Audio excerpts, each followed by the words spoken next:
welcome all. We'll convene the March 1st Budget Committee, Tiverton Budget Committee meeting. And if we could, we will do the Pledge of Allegiance to the flag. I pledge allegiance to the flag of the United States of America and to the republic for which it stands, one nation, under God, indivisible, with liberty and justice for all.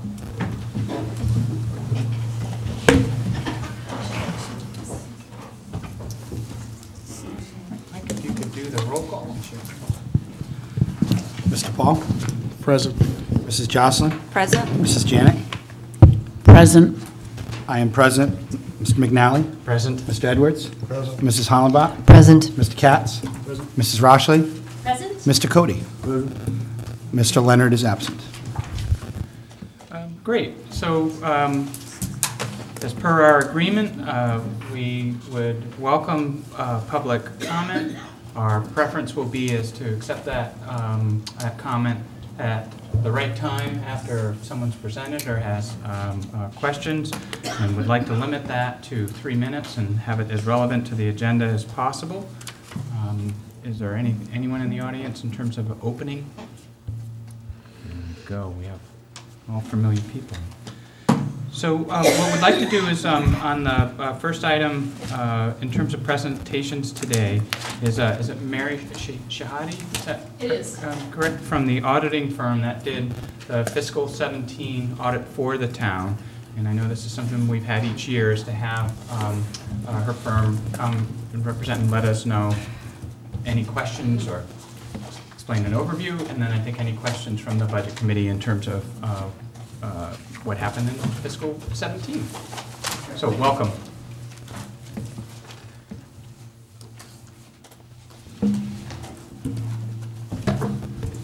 Welcome, everyone. So I'm actually here, as I understood it, to talk about the budgets as it relates to the town of Tiverton's school department in particular. Earlier this year, you got a presentation with regard to the overall net position and statement of activities from another partner in our firm, Kyle Connors. And he spoke about the audit in general and the results of the audit. I'm here almost with a different hat on tonight. I'm really here to answer any of your questions as it relates to, in particular, the school department budget. Because as everyone has noted, the school department has continued to have a result each and every year with surpluses.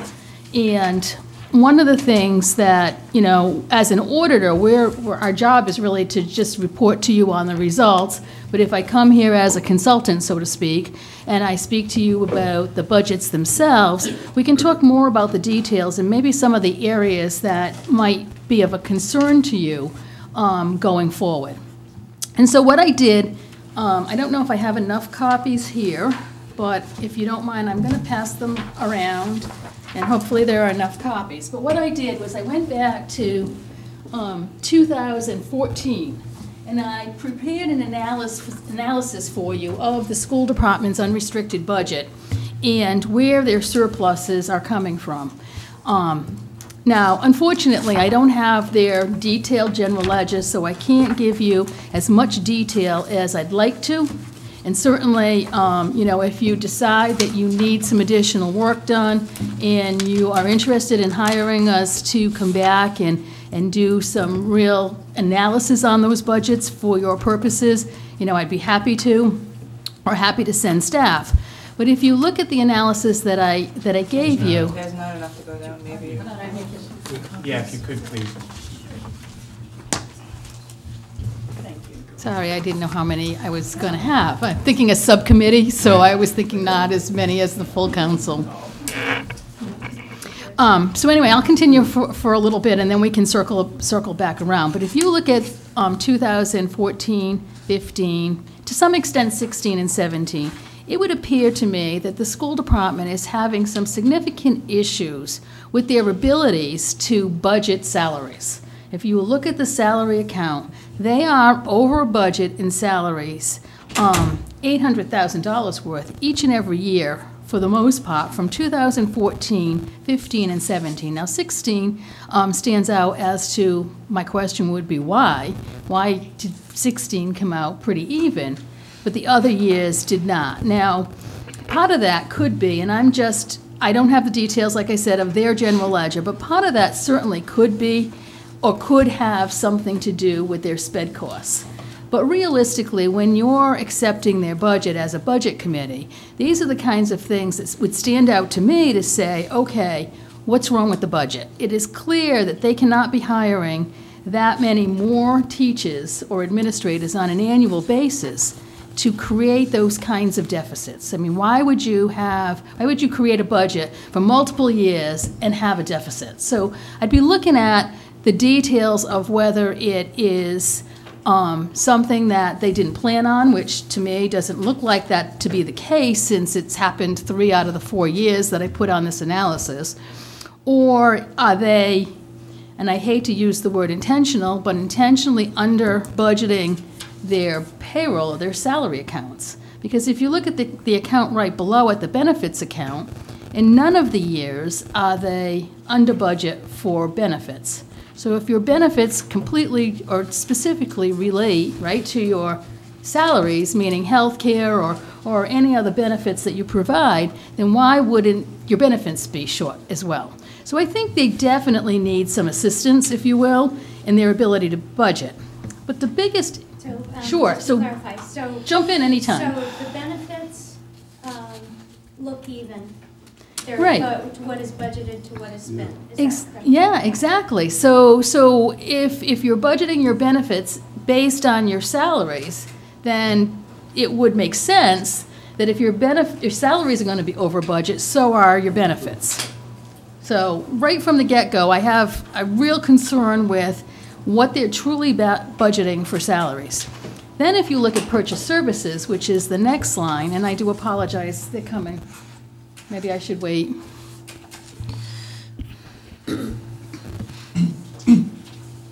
Well, can I ask you this? Sure. So I'm following the benefits line across. Mm-hmm. So in 2014, they were 14 and a half over what they asked. Right. But the next year, Look at the next 2 years. the next 2 years, Right. Now, how is that possible? And that's like adding the account. in 15, right, they're over by 350,000, almost 346, but yet they're under in salaries by 800,000. So, makes sense. so there's definite. So when you're getting this budget from the school department, there's definitely. I mean, I hate to say send them back to the drawing board because there's definitely some disconnects between what's really happening on a monthly and quarterly basis, and then certainly on an annual basis. The next line that they refer to as purchase services. Now, in most communities, and again, I don't have their general ledger, but in most communities, purchase services are primarily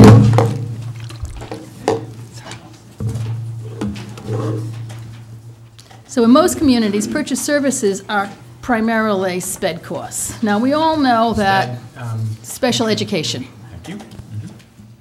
So we all know that sped costs can definitely make or break us, because depending on whether or not you have a child coming in from out of district, you're still responsible to recognize the education of that child. But we're over with a positive variance or a positive turnback of 1.3 million in 2014, 1.2 million, 1197 in 15. And in 16, it appears that you are only over by 387, but that's a misnomer, because what happened in 2016 was the school department had set aside a significant amount of money in a sped line item that they hadn't drawn down. And when Kyle performed the audit this year, and he so noted that and had some conversations with the state of Rhode Island, they noted that they had to draw it down. They couldn't leave those dollars there. So the $505,000 you see as other revenue in 17 is really because they didn't draw down that sped cost. So sped would have been over, but for not drawing it down, or the purchase services would have been over, but for not drawing that down, $892,000 in 16. And then again, here we go, in 2017, they've got 1.3 million. So when I look at this, Could you just, it gets confusing year to year. Could you just run through that again, like following that particular? Sure. So if you actually Got money. flip the page over, because it intrigued me so much that I had to actually do it on a graph. So if you look at each of the years, and you look at where the chart falls, the top line of the chart is the budget, and the bottom line of the chart is the actual. And you'll see that each and every year, they are budgeting anywhere between 18.6% to 24% more than they're actually spending. So I certainly agree that there should be some money set aside for sped costs. I certainly agree that, you know, sped is one of those areas that you have some uncertainty. But, you know, under the circumstances and where the budget is, I'm not sure, or I don't necessarily agree that 25% more or 20% more of what your anticipated cost should be. I mean, there's a concept called zero-based budgeting out there that a lot of communities have turned to, which is you need to document every expense, every salary, every expense, and that's where you start with. You start with a zero base, and then you build your budget from there. And then, if you want to set aside some contingency money or put aside some additional dollars that you may end up having to incur a cost on, then you can put aside those costs. But if you follow back on the first page and you look at the fund balances, you'll see that their fund balance back in 2014 was 1.6 million or 1.7 million, 1694. And it's now 4.429 million. And that is money that they have available to utilize in their budget. Okay, wait. So that's this line here? No, the very bottom line. The very bottom line. Okay, thank you. So that's basically their combined surplus at the end of fiscal 17. And so, is that mine? Oh, good. Like, is that mine ring? So That's not what I was good. actually getting at, so a minute ago you were connecting, it seemed like the fiscal 16 purchase services surplus of 387,000 somehow to the 505,000 shown under other revenue in 2017. Exactly. How did that ball bounce? So what happened was, instead of charging the grant, so the grant had $500,000 left in it. So the grant had $500,000 left in it. Instead of charging your sped cost to the grant, they charged it to the operating budget. So the $4 million or $4,405,000 really would have been $3,009,000 in that given year if they would have charged the $500,000 to the grant. And so when we came upon this as part of the audit process, and had some conversations with the school department and with the state, they said, no, school department in Tiverton, you can't be holding on to these dollars if they're really sped costs that are applied, that should be applied to them, so you need to draw them down. Yep. So because we're in 2 different fiscal years now, it gets drawn down as revenue. So when you say grant, that's what? Grant as in, that's money that comes from the state. Okay. That is restricted for a particular purpose. So in this case, it's restricted for special education costs. Okay. You get other grants that are restricted for Title I. Title II is an education grant as well. So there are several grants that you receive as a town. This particular one in question was the special education grant. So the school department had roughly $500,000 extra in state aid for special education. That's correct. And the state, and that was in 2016, and that does not appear in 2016? No, so what would have happened in 2016 is they would have drawn it down, they would have had less special education costs, so your $4.4 million would have been $500,000 less if it were all done in the same period. So it should be 3.9. Exactly, exactly. And all of this, I mean, some of these costs in purchase service aren't, certainly not all sped costs, so don't misunderstand me that they're all sped, but I don't have the details of what is in these line items, because I don't have the school department's detailed general ledger, but I can tell you that for sure sped education's in there. Okay, So so- the sped and the transportation is in there. So under, Let me ask this. They were given a grant of $500,000. They did not use it specifically for the purpose stated, they banked it. That's exactly right. That raises our maintenance of effort, does it not? no, not if it's state. Well, it doesn't raise it, but it contributes to it. Does that raise it? I think you're right. I think it might raise the, Well, okay, so let me. because now you're continue. going to take the sped cost from the prior year. You've got to maintain exactly that sped cost before you can apply for the grant from the state. So let me ask something else here. It's since I've been on this committee that I've begun to understand maintenance of effort. So, if what you're telling us is right now they have about $4.5 million, what can we do about it? I mean, we've got a maintenance of effort thing, it's already established, I bet you we can't do a thing about it. We can't compel them to lower their budget. You can't compel them to lower their budget. You can, I believe you can, and I'm not an expert on the education side. Actually, I think Denise would probably be able to help you more with that, but you can set it so that they don't increase their budget. So that would allow them, so if their budget, as most budgets do, increase year after year, and so what you could do potentially, because even here, the town appropriation was $22,974,000 in 14, and it's $23,475,000. You could at least have it be status quo. And it will take a while, obviously, to use up this $4 million, but you could at least get to the point where they're utilizing some of it. And going forward, zero-base budget their budget. Don't be budgeting surpluses in all of the line items. Now, you're stuck with, you're right, maintenance of effort, you're stuck with not being able to force them to lower it.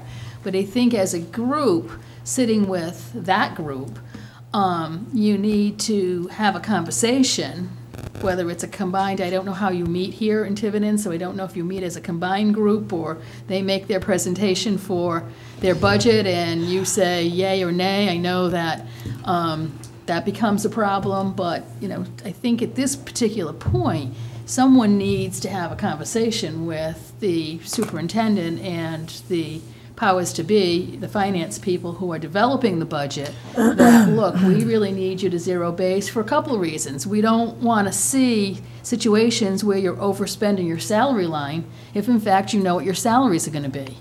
We don't want to see you over budgeting your purchase service lines if you know, based on historical costs, what you expect them to be. And yes, you can certainly put some contingency in there for some of those costs that, you know, are a little bit soft and you don't know what they're going to be, and you want to make sure they cover them all. But you're 100% correct, sir, that, you know, you're almost stuck with maintenance of effort. So, Is there any mechanism in the state to lower their budget? that allows a community to get back this type of, any part of this balance? Not that I'm aware of, because each council, whether it was this council or your predecessors, at some point voted the school department budgets with the increases in them.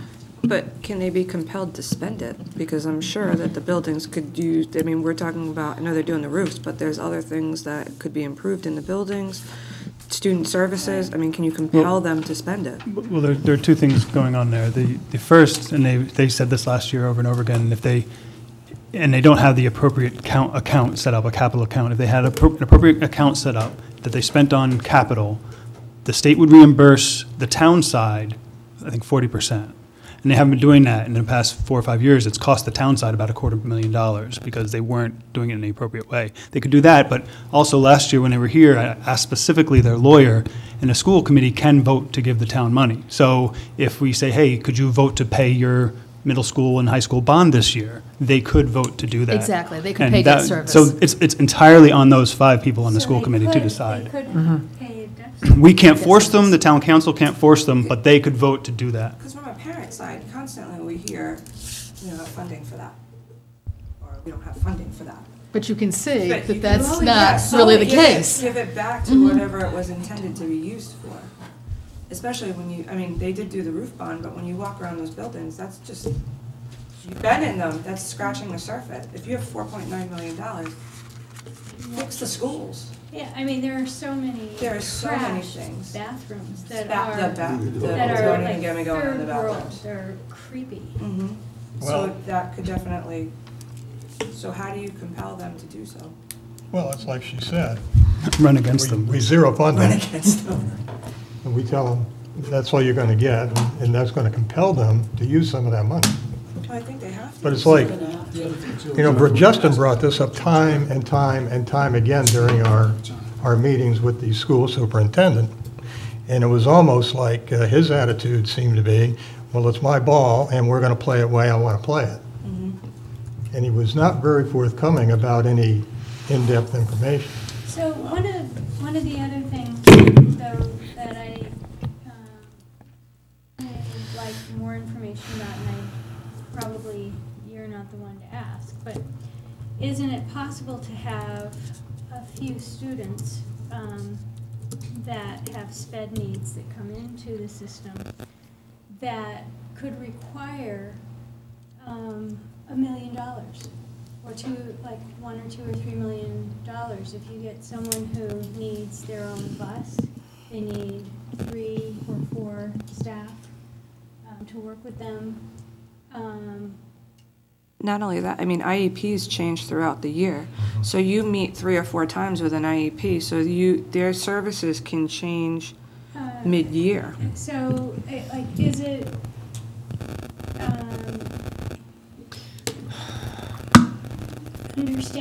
understanding better how much sped costs can cost and how quickly they can cost is important, because this seems like it's a frightening, startling, shocking number.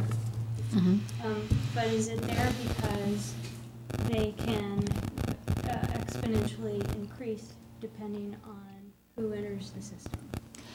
Well, I mean, it's the same, if in fact it was 1 year of large surpluses and they put the surpluses aside, or they restricted the surpluses for that use, and they have some historical data on those kinds of occurrences, then certainly. But you're seeing a repetitive 4 years. I only had 4 years to put on a schedule. You're seeing a repetitive action for 4 years with a huge turnback in those categories. Yeah, it's always possible that you're going to have someone that comes into the system that's going to cost you a lot of money. The question then becomes, as you know, if they run a deficit, then it's your problem.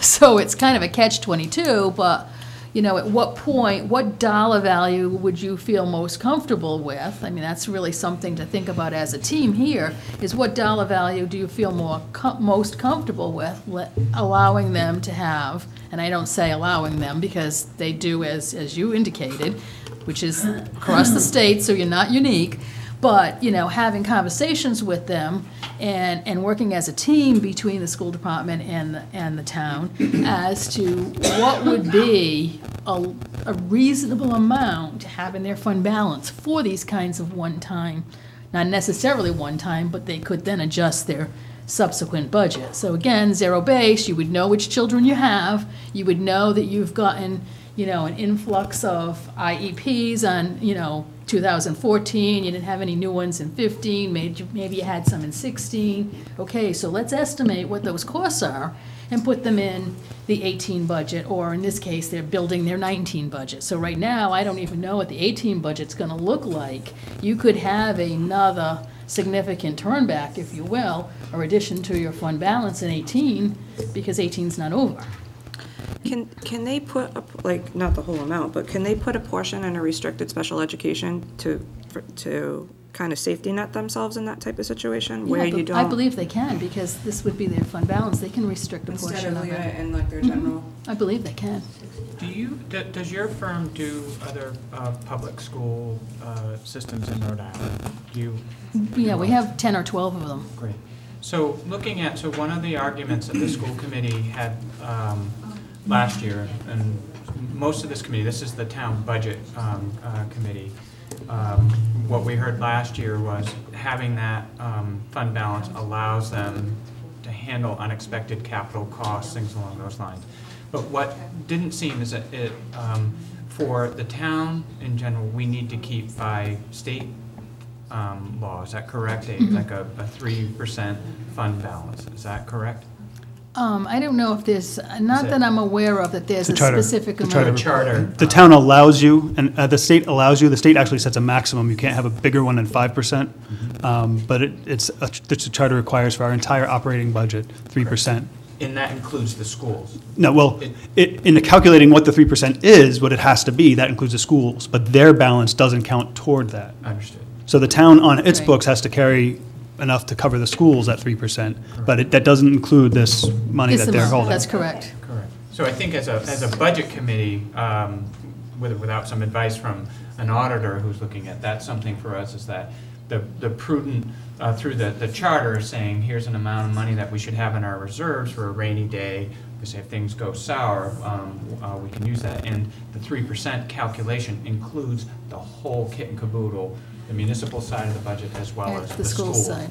And the schools will come to us and say, hey, there are times where we need capital expenses, and they'll show past expenses that they've had where they've been able to draw this, but in essence, we're exceeding, if you combine the two, obviously the 3%.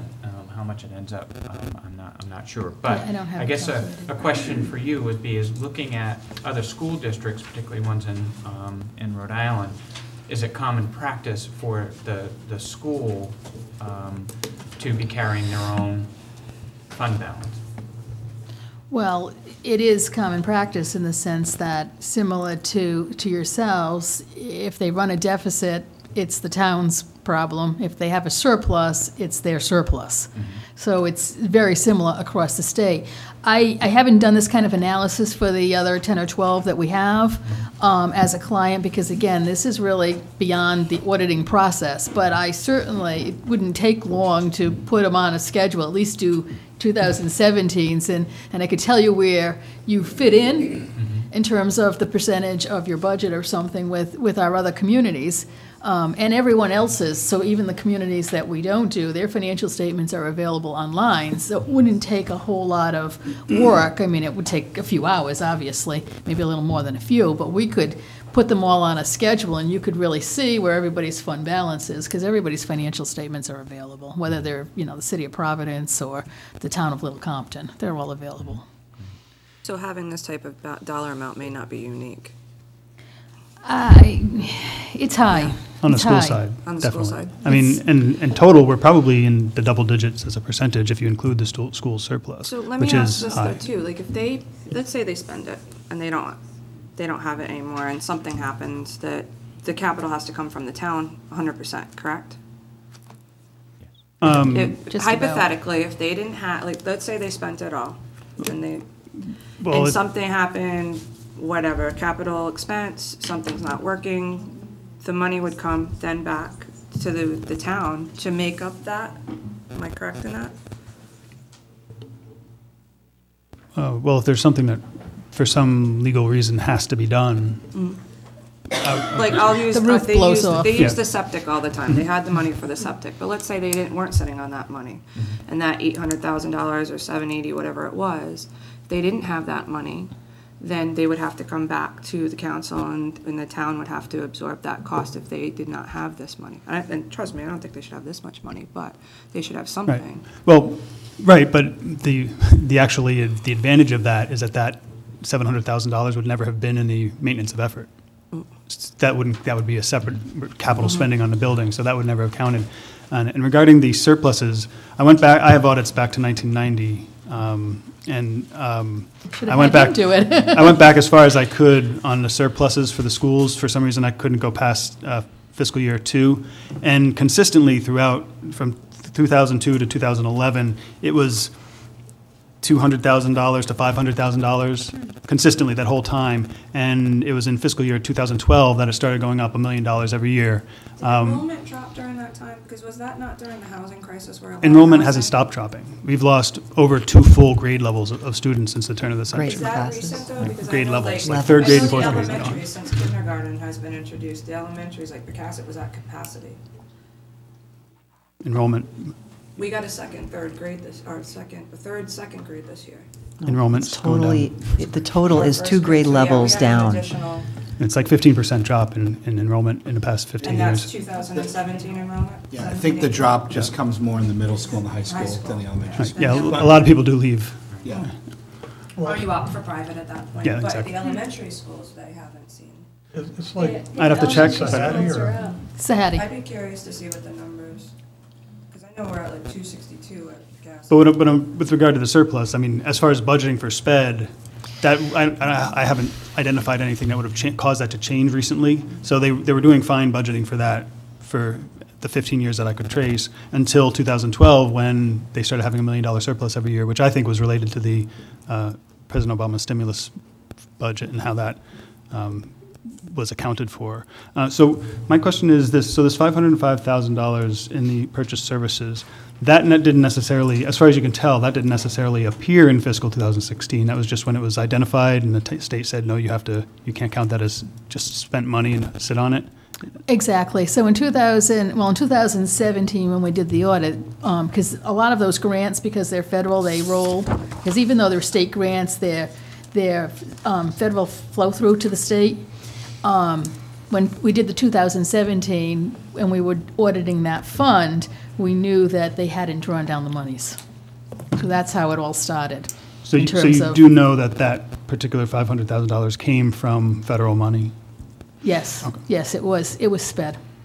And it may not have been, this is in other, so it might have been, I thought, for some reason, my recollection, and I didn't go back to our work papers, but I want to say it was 495 or 497,000, so you might have had a couple $1,000s worth of other revenue that is just, I'm not even sure what it is. You can see that each year they get a little bit of monies that are well below materiality from an audit point of view, but that they refer to as other revenue. How many does anybody know, how many schools in the district are Title I schools that are drawing Title I funds? I think most, Picasset I is, I think know at that. least, Is the middle and the high school? I think so. I don't think, does it? I think so, Fort Martin is. Fort Barton's Title I as well? Could I ask, Shahadi is the auditor, has done the audit for 2017 for the town and includes roll-up of the school expenditures as well. Was asked to take a close look to say, wow, we've been generating surpluses for a certain number of years. Where are those being generated from?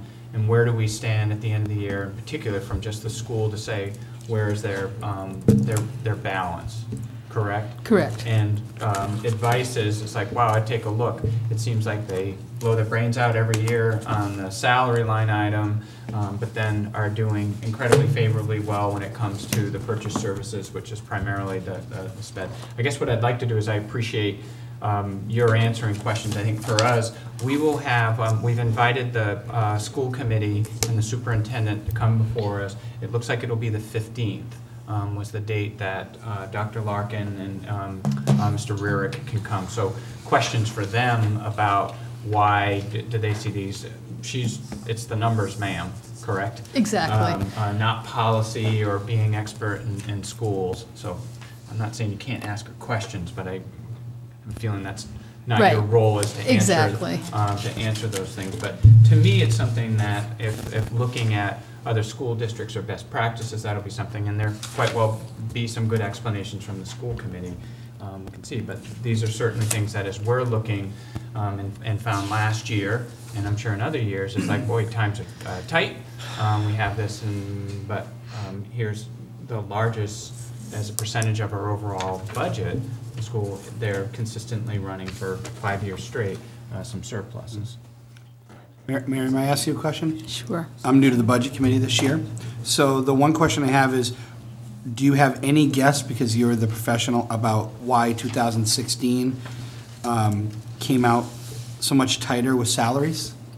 I don't, and that's what amazes me. Because that's the one thing that, to me, that I just can't wrap my mind around. And, I go back to the whole concept of zero-based budgeting, and I'm not suggesting that they're using it or not using it, I'm assuming not using it. But normally, and I'm assuming when you do your departments do your budget, they identify who's going to be paid, what their salaries are, and there's always the instance when you hire somebody that you didn't expect, so you've added a position, or somebody's retired and you have a buyout and you didn't plan on that buyout. But we're talking, 790,000, 801,000, 806,000. What's going on? And as an auditor, we're not opining on this, so that's not part of the process. I mean, we report to you on it. We do internal controls to make sure items are posted to the right accounts, and we compare them to the budget, but at the end of the day, it's the budget that was approved, and as long as the budget in total is not in a deficit situation, it really is not, we're not supposed to have an opinion, basically, on whether or not you did your job to pass a budget that was appropriate from the school department side. So that's why I started tonight's conversation with, I'm really here with my other hat on, which I often use for communities, more as a consultant to say, this is where you should be looking when you're looking at their budget. And the other communities that you work with, 10 to 12, I would say it would be safe to say that you don't see these huge dramatic swings like this. No. Okay. So this Tiverton is an anomaly. I mean, again, I can pull them all and really look at them closely because, when I'm looking at the budget and actual and as the partner in the firm and I'm looking to review the work papers, I want to make sure that you have internal controls, that you're posting things to the right accounts, and I want to make sure that overall you're not over budget.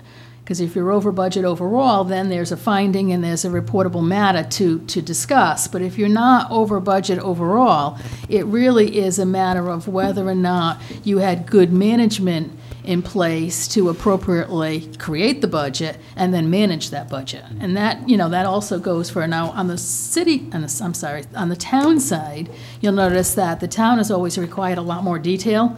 So you get a lot more detail in your budget and actual than the school department has ever required. And all of this is supplementary information, so it's not even information that's required by the governmental accounting standards to report on. So Well, it's really something for your information. I just want to say that I appreciate you coming, taking the time to do this. For someone like me that's new, it really helps me understand a lot better. So thank you Thank guys you. for coming. Thank you. Really appreciate it. Yeah, Justin is here with me tonight, so we should give him congratulations because he's passed all 4 parts of the CPA exam, so he is going to be a new CPA in our firm, and he has worked on this job for the last number of years. Oh, thank you. Thank you. Congratulations. Matt, You're welcome. I have a couple more questions. Yep. So for this 1 year where the salary line items came in about on, a few years ago I put on an online tool that you could look at all the salaries in the town, and a lot of people complained because I aligned it with fiscal year, and it looked like 1 year there was a big jump in the teachers' salaries. And that I investigated, and that had to do with something about their summer pay. They can get it all in a block, and that would happen in the next fiscal year or something like that. Could that have accounted for that, or would have that been accounted in the year that it? It should not, because if they're a contract employee from September 1 to August 31, then that summer payroll, or those, what's it, 16, no, it's 8 weeks, should be accrued back to the June payroll. Okay. So it should not affect the reporting on a budgetary basis. Okay. And I apologize if other people have gotten it faster than I have. I'm trying to understand still this purchase services. So they get a federal grant. The issue is that they're reporting it as an expenditure when they didn't spend it. Well, for all the years that are in question here, this is the monies that you're expending for purchase services that are not eligible costs for your federal grants, your state and federal grants. So these are non-eligible costs for your state and federal grants, but they are part of the school's operating budget. So But these are non-eligible means that it's, say, town money. Town money, Okay. school department money. But you do get some grants, so special education's one of them, where some of your special education is paid from the special education grant, and other parts of your special education is paid from this purchase service line. So basically what they did in 16 is they had this pot of money that they didn't draw down on. That was the federal money. It was the federal money. Okay. And they charged all of the special education costs to this line item, which skewed this line item to look like it wasn't as favorable a variance as it really was, because some of this purchase services should have been charged to the grant. Okay, so they've got federal money that's supposed to go to SPED, and they've got town money that also goes to SPED. Right. And they paid essentially all the SPED with the town money and left the federal money just floating there. Exactly. Until the state said no, that. Right. And so now, in other revenue, is essentially the state or somebody saying, okay, you get to put that in your general regular budget now. You've got to bring it, you've got to draw it down, and you've got to put it in your budget. And since the only year you could put it in at that point was 17, because 16 was closed, it came in as revenue. So in a sense, it's like the federal grant just moved over to Revenue in the next year. revenue in the next year. Yeah, and that shouldn't really happen ever, but it was because they had this pot of money, as you called it, that they hadn't drawn down on. Okay. And it's the same thing with a lot of their other grants, but I don't recall any others having surpluses like this, because normally that is one thing that we look at when we look at all your grants. But Title I is another example. Title I is generally all education costs in terms of salaries. So if you don't properly charge Title I for the salaries, then theoretically you can't draw down those Title I dollars. You could potentially put them all in the operating budget, but they're not. That's not, it was strictly SPED. So now I know the school department has funds, restricted funds from the federal government, for example, that never enters into our budgeting process and never contributes to maintenance of effort. Does this $505,000 cross that line? I don't think it should cross that line. I know, and unfortunately Kyle is on a cruise, so he couldn't join me this evening.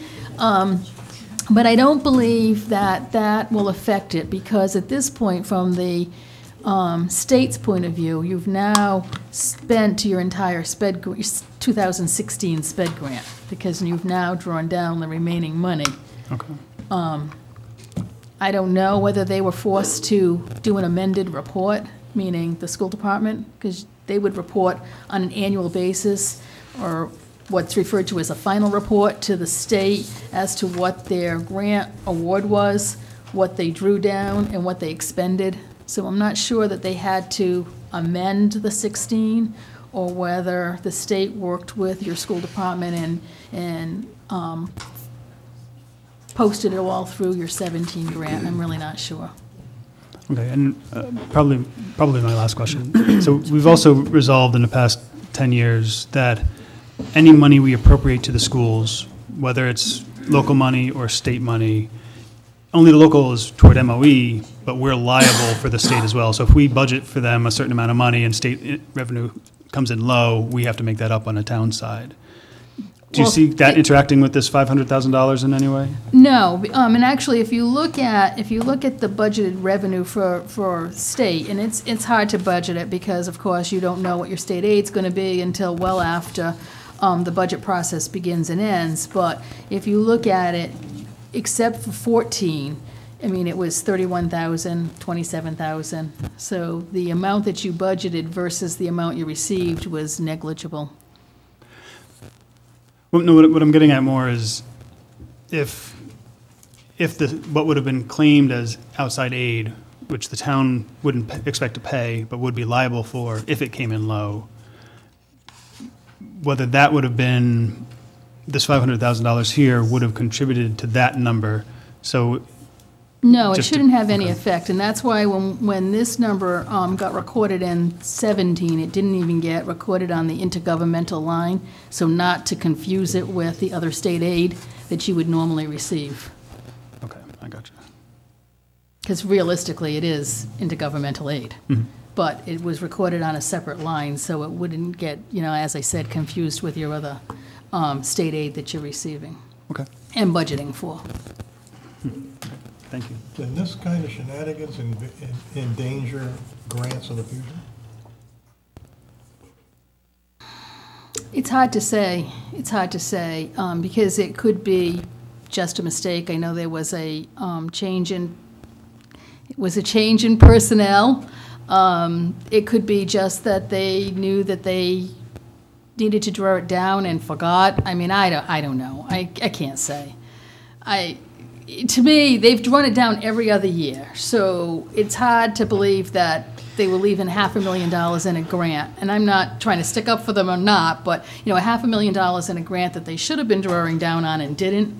I mean, I would like to hope that it was just an oversight, but I can't answer that.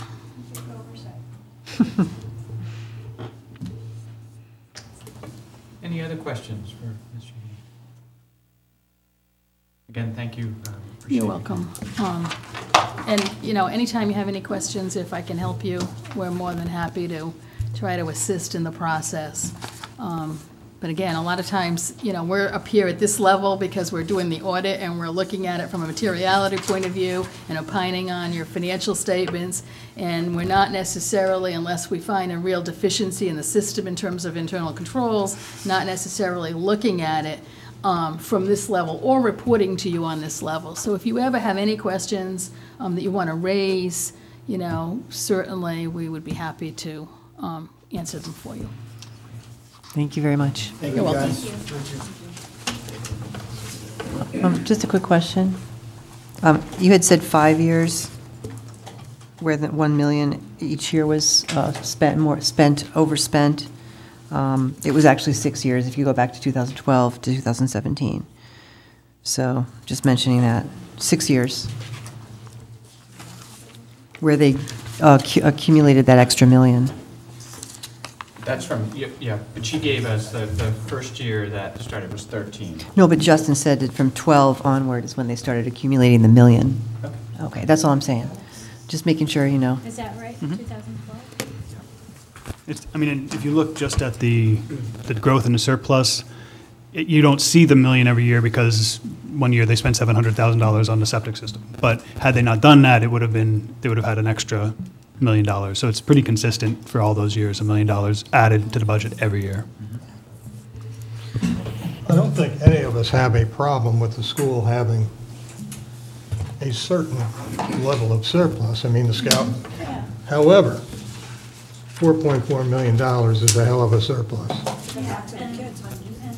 Yeah. Spend it on the kids. Well, I mean, well, you guys And it remember went up- and it went up this when they did past the all-day year. kindergarten, it was, oh, we can't afford that, we can't afford that, and their I budget, know. their surplus Right went up. when they had it. $1 million. Justin, I So, missed the can't first trust part of them. what you, just a moment, man. I didn't hear the first part of what you said. well, when all-day kindergarten was an issue, they said, oh, we can't do it, it's $260,000 we don't have, and they ended up the year with $1 million surplus. So, Yeah, the trust is not good there for me.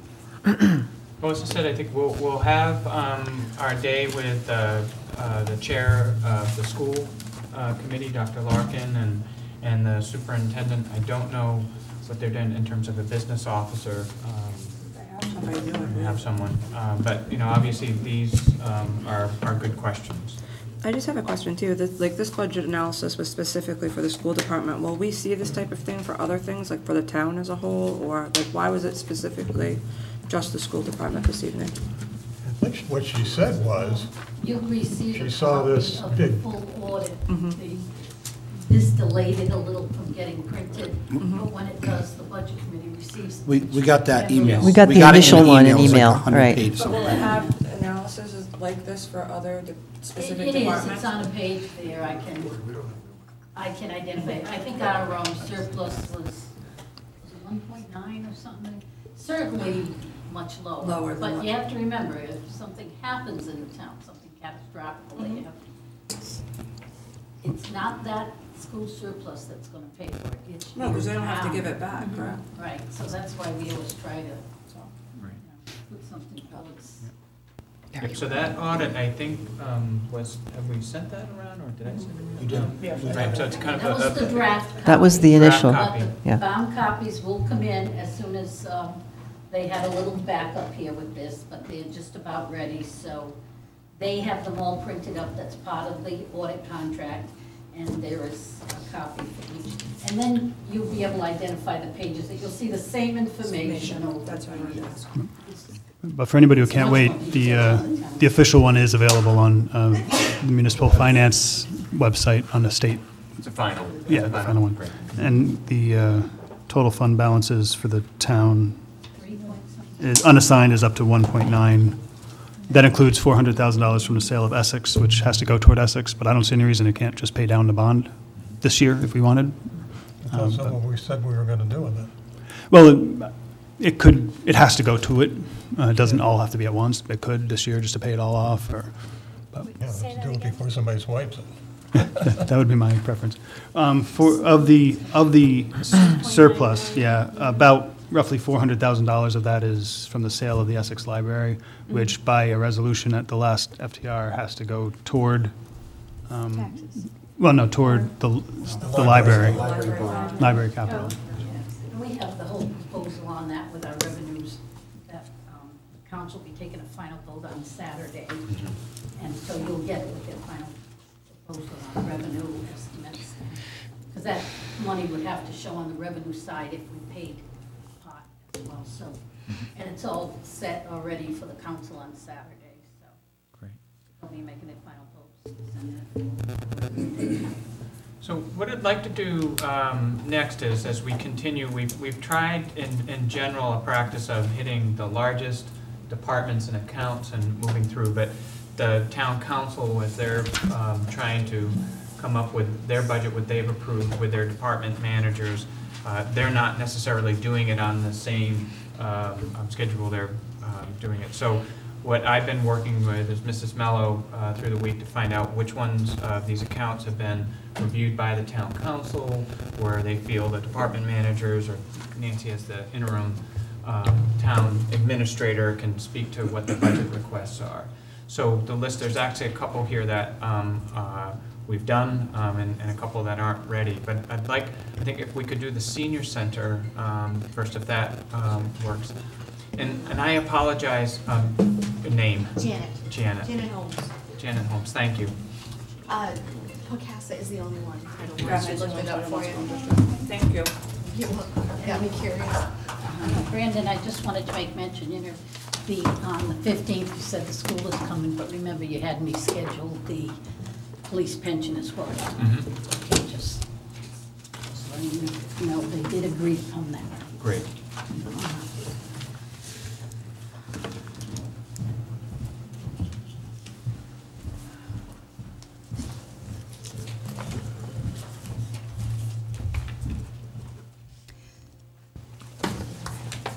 So there are a few changes on the senior citizen service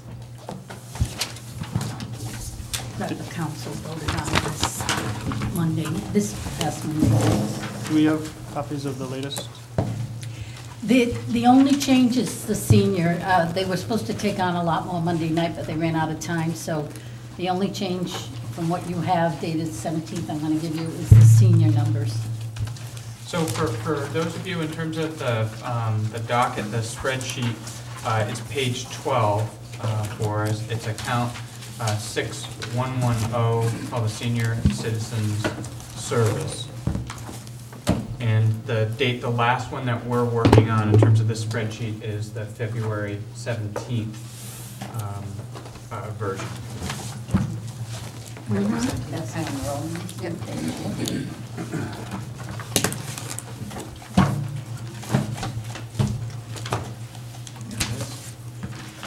And it is a tab in the notebooks. Yes, it's, Closer to that. it's about 3/4 of the way back if anyone's interested.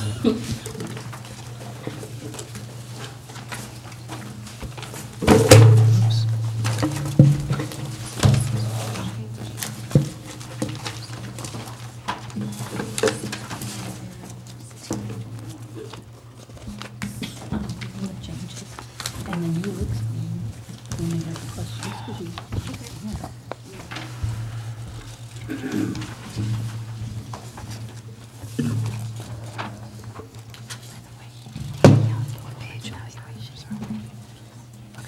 Page 12 from last week's latest budget. So we didn't get that in here. February We'll go find another one.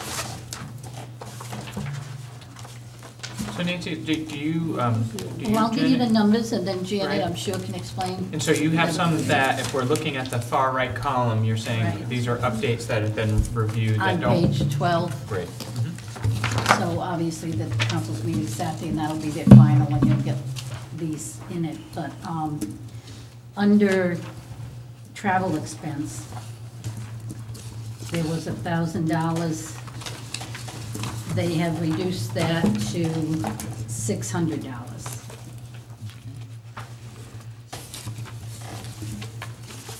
And on the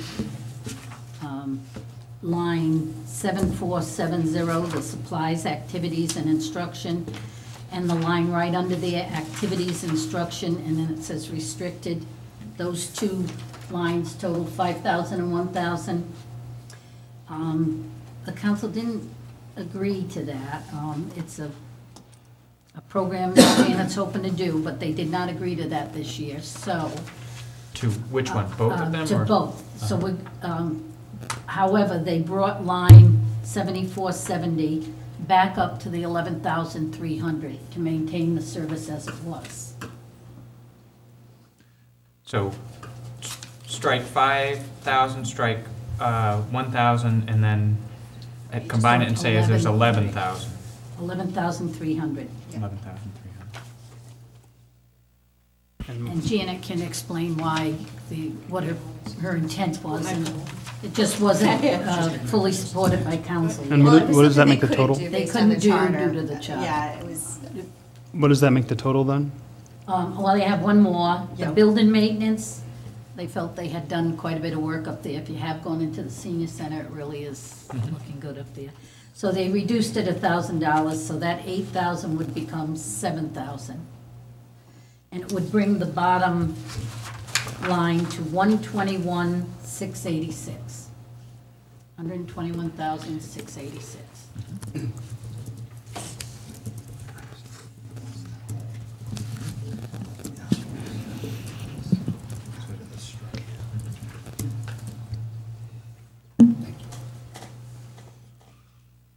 Great, so if you could kind of walk us through, I think, the highlights of things, and I think in particular, obviously, thinking about these programmatic.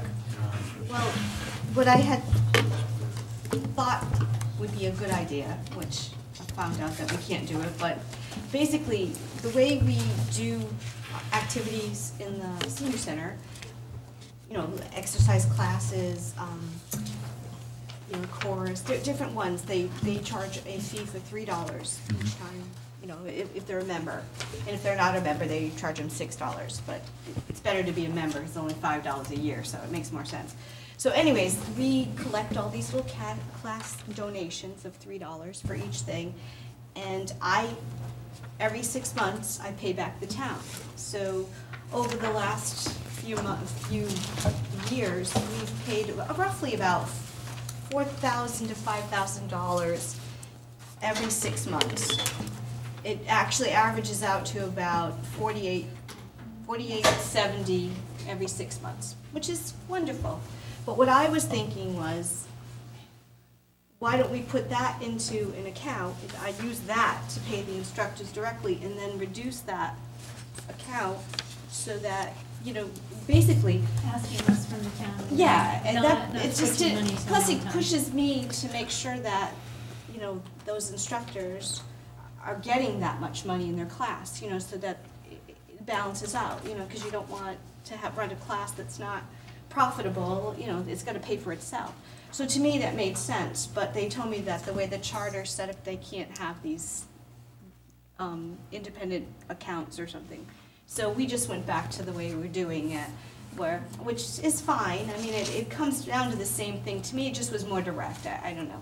And I had talked to Paul before he left, and he thought it was a good idea. So he, put it in as a way to do it. So, but either way, I mean, it comes down to the same thing. To me, it just made, whatever. So it's a way to, Yeah. the way as it stands. Yeah, I mean, The accounting is public. Yes, and all the instructors, because it's all private instructors, what they're paid is paid through the town accounts. And you can see what is being done and. right, which is fine. I It would mean, have financially come out, what she's saying is the money she's, because it's not just the $3 for some of the classes, there are classes that are more. And it could mean you get an instructor with 3 students that are paying $30, or 20 students, and you could pay her a flat amount, and it was hopefully to build other programs as some on the well, other- I mean, we as have- I understand it. well, we have some instructors that charge $40, some that charge $30, some that charge $25. And, that $40 one has to fill up that room in order to, and that's, Not charge the person, Alex. no, The that's what we pay the instructor charges instructor. for the Yeah, we pay the service. instructor. But, those $3, You would say, how you can I gotta pay get a that? lot of people in the room to pay that $40. 40%. Yeah. So, I just wanna make it so makes sense. But, either way, it'll work this way too. I mean, it has been all this time. To me, it was like an incentive to push you to do it and to increase the programs, because you also have a finite amount there, so that you can't necessarily introduce new programs. I introduced a few programs this year, and I'm concerned about having enough money to pay for instructors, but it's you're always balancing that, but you always want to be moving and bringing in new things too, I was lucky this year, the Blue Cross has been really good about helping. They'll pay for a class for a month or 2 months, just to get it, the momentum going, and they did that for a number of classes this year. So, you get creative, which has been helpful. How did you get them to do that? Did you have to apply Well, for? They like to come in. A lot of businesses, Okay. local like to do that. But Blue Cross is one that it makes them look good. Plus, it's a health oriented. So it's a win-win in that sense, because then I don't have to charge anything, which is great. Free class, for the month, and it gets them excited, and then you kind of hope they get excited enough to continue it. And sometimes they do and sometimes they don't, but it's Is this good. being put on through that program of Blue Cross? Oh, no, I'm gonna do that on my own, but they're gonna be All one right. of the vendors. Yeah, I'm gonna have a health fair this year, so. So, in the next decade, we're going to see more baby. And so if we have a senior center that has an uptake and programs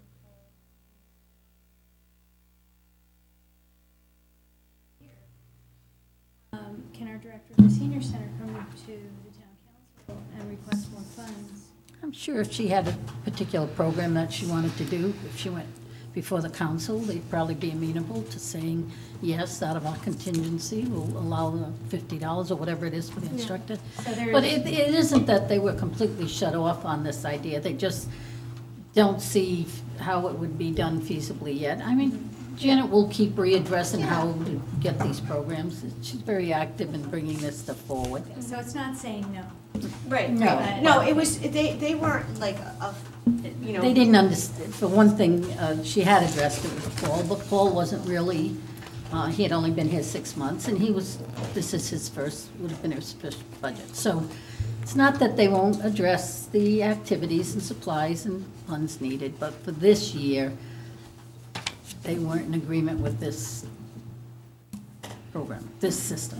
I mean, it doesn't stop us from doing our programs or anything. It was just a different way of structuring it. But again, it's gonna work regardless. I just thought, I guess my concern was more that, you know, you have a limited budget, but again, I haven't reached my limit yet, so that's okay. If I do, then I'll address it.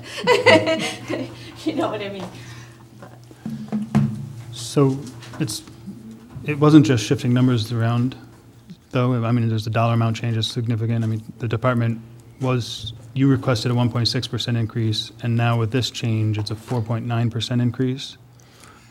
Right, because she had reduced that 11,300 down to essentially 6,000 in those two accounts, because she was going to be utilizing the money received from the citizens' pay.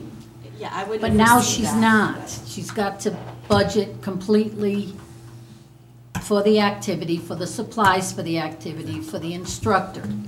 And the money that she receives from that goes into the revenue portion, the general fund, and Right.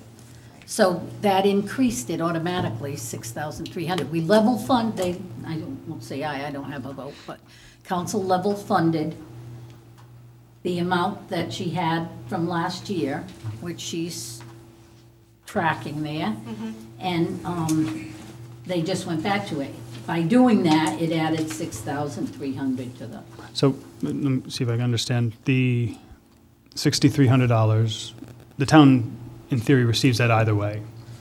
This way, the way it is now and has been, it'll be estimated when we receive revenue estimates, that Oh, yes, it's in $6,300. revenue. Oh, yeah, yeah. Whereas if your plan had gone through, that wouldn't have been shown, yeah, because that would have been considered a restricted thing that. I think it was a valiant effort. The idea was also that whatever little leftovers, you could introduce new programs with.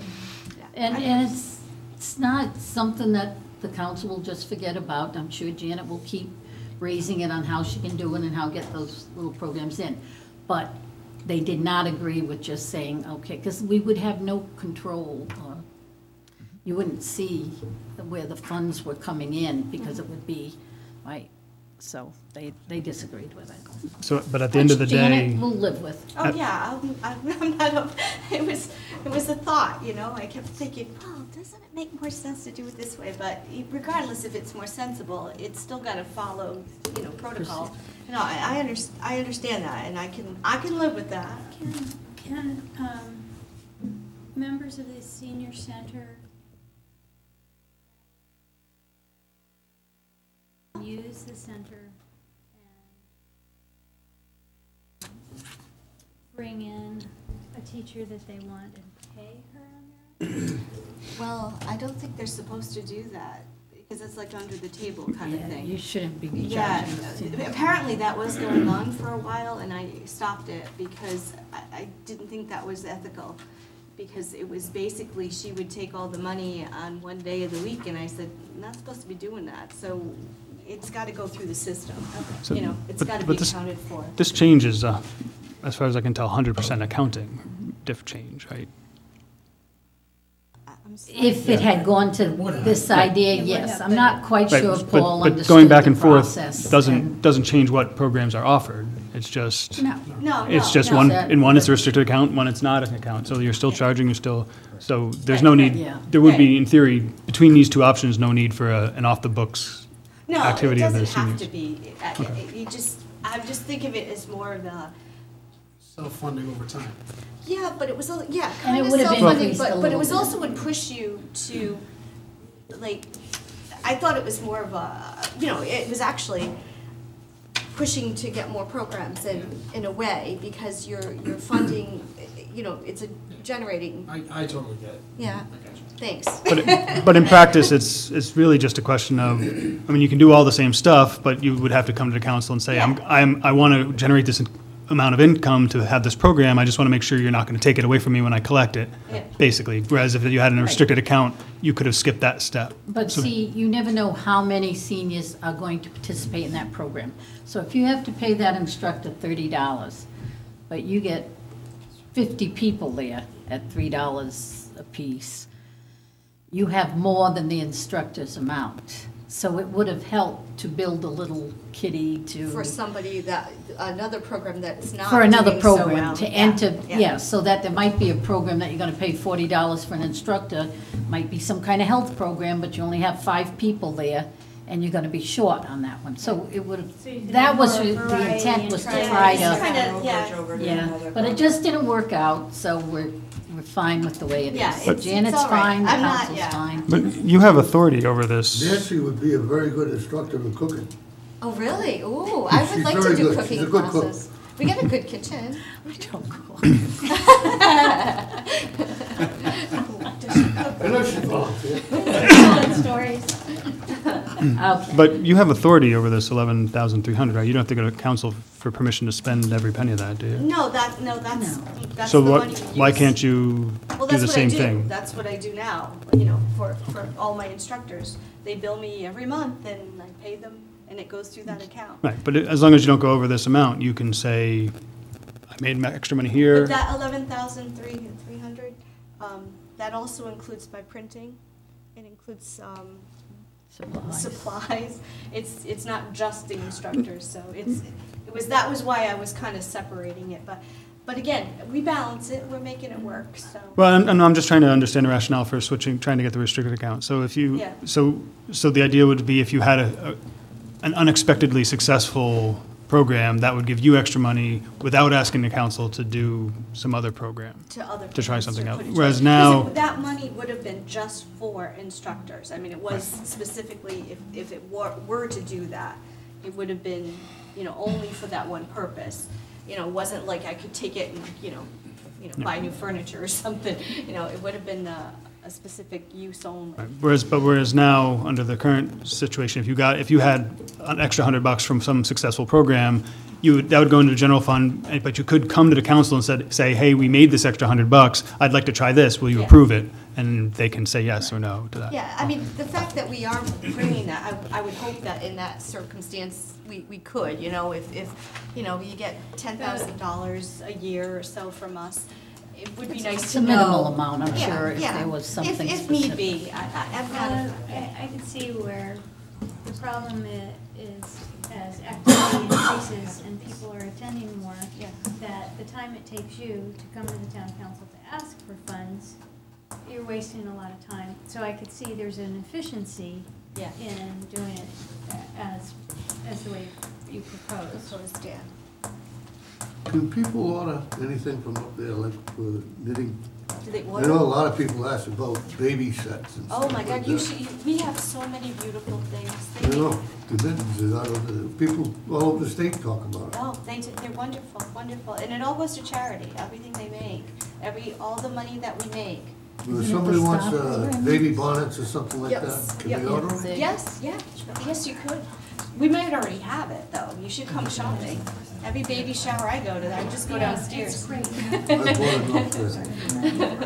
No, but, yeah, we've given, this year, that group of knitters and quilters, $13,500 was given to charity, to Star Kids. Yep.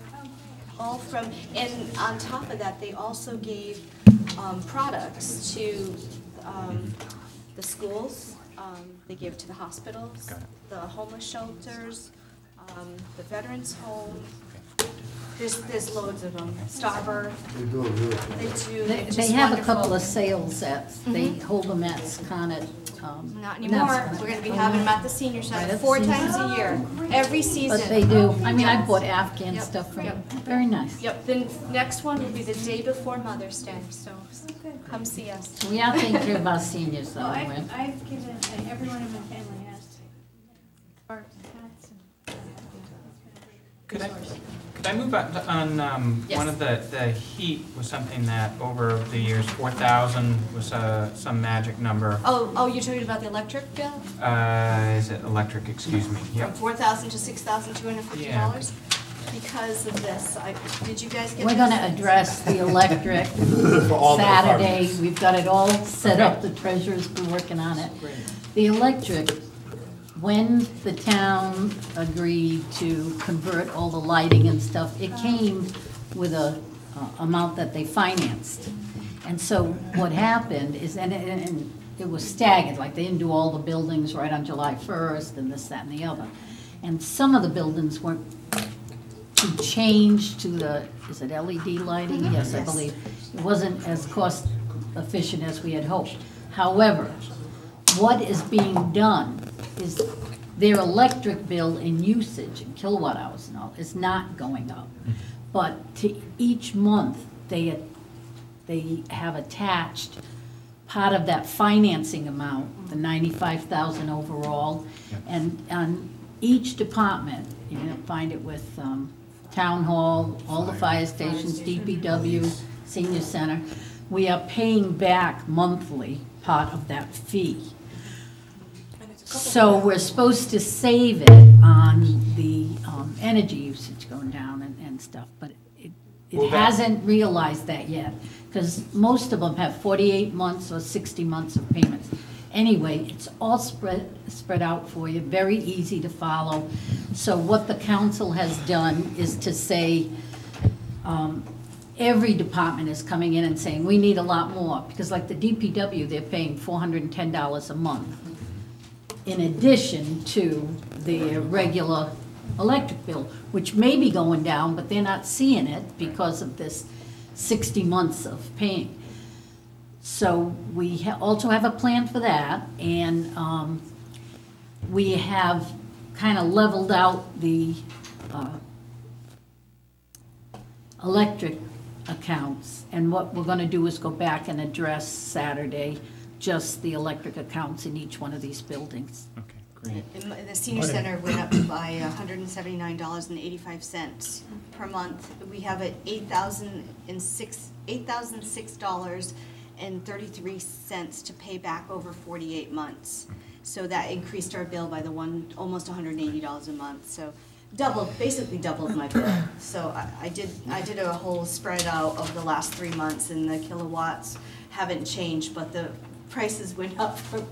So that's why I put in from 4,000 to the 6,250. But again, if they can solve the problem in another way, we can go back to the 4,000 if they pick up the extra cost. But something as a committee for us is knowing we switched over to more efficient lighting, but to do it, we had to buy stuff. We have to spread it out of 48 to 60 months, so we should expect, and then knowing a few years from now, we really start to recoup the savings, right? But the council is going to be discussing how they would pay off that finance amount of 95. So we have it all spread out town-wide, so that should be voted on with the final budget on Saturday.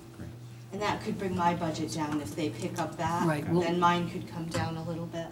If they do on Saturday, they'll vote each electric account. And we have a visit schedule, which I want to just talk about for a second, but the $7,000 is what the town council has approved for building maintenance. Could you talk about what some of the goals are for that money? Yes. We want to put a chair rail up around the whole entire room to protect the walls, because they move the furniture constantly, so that's one thing we have to do. There's a door in the back that we want to replace, that needs replacing. What else do we want to do? We have floor maintenance. We did the floors this year, but we still need to maintain them for $300 a year, though. It's not a bad cost. He's going to come in and do a surface once a year. I definitely think that's worth it. What else are we going to do? I mean, the general maintenance we have that includes like all the fees that we have for the alarm company, the exterminator, the septic 3 times a year, 600 pop, 650 a pop. What else are we doing?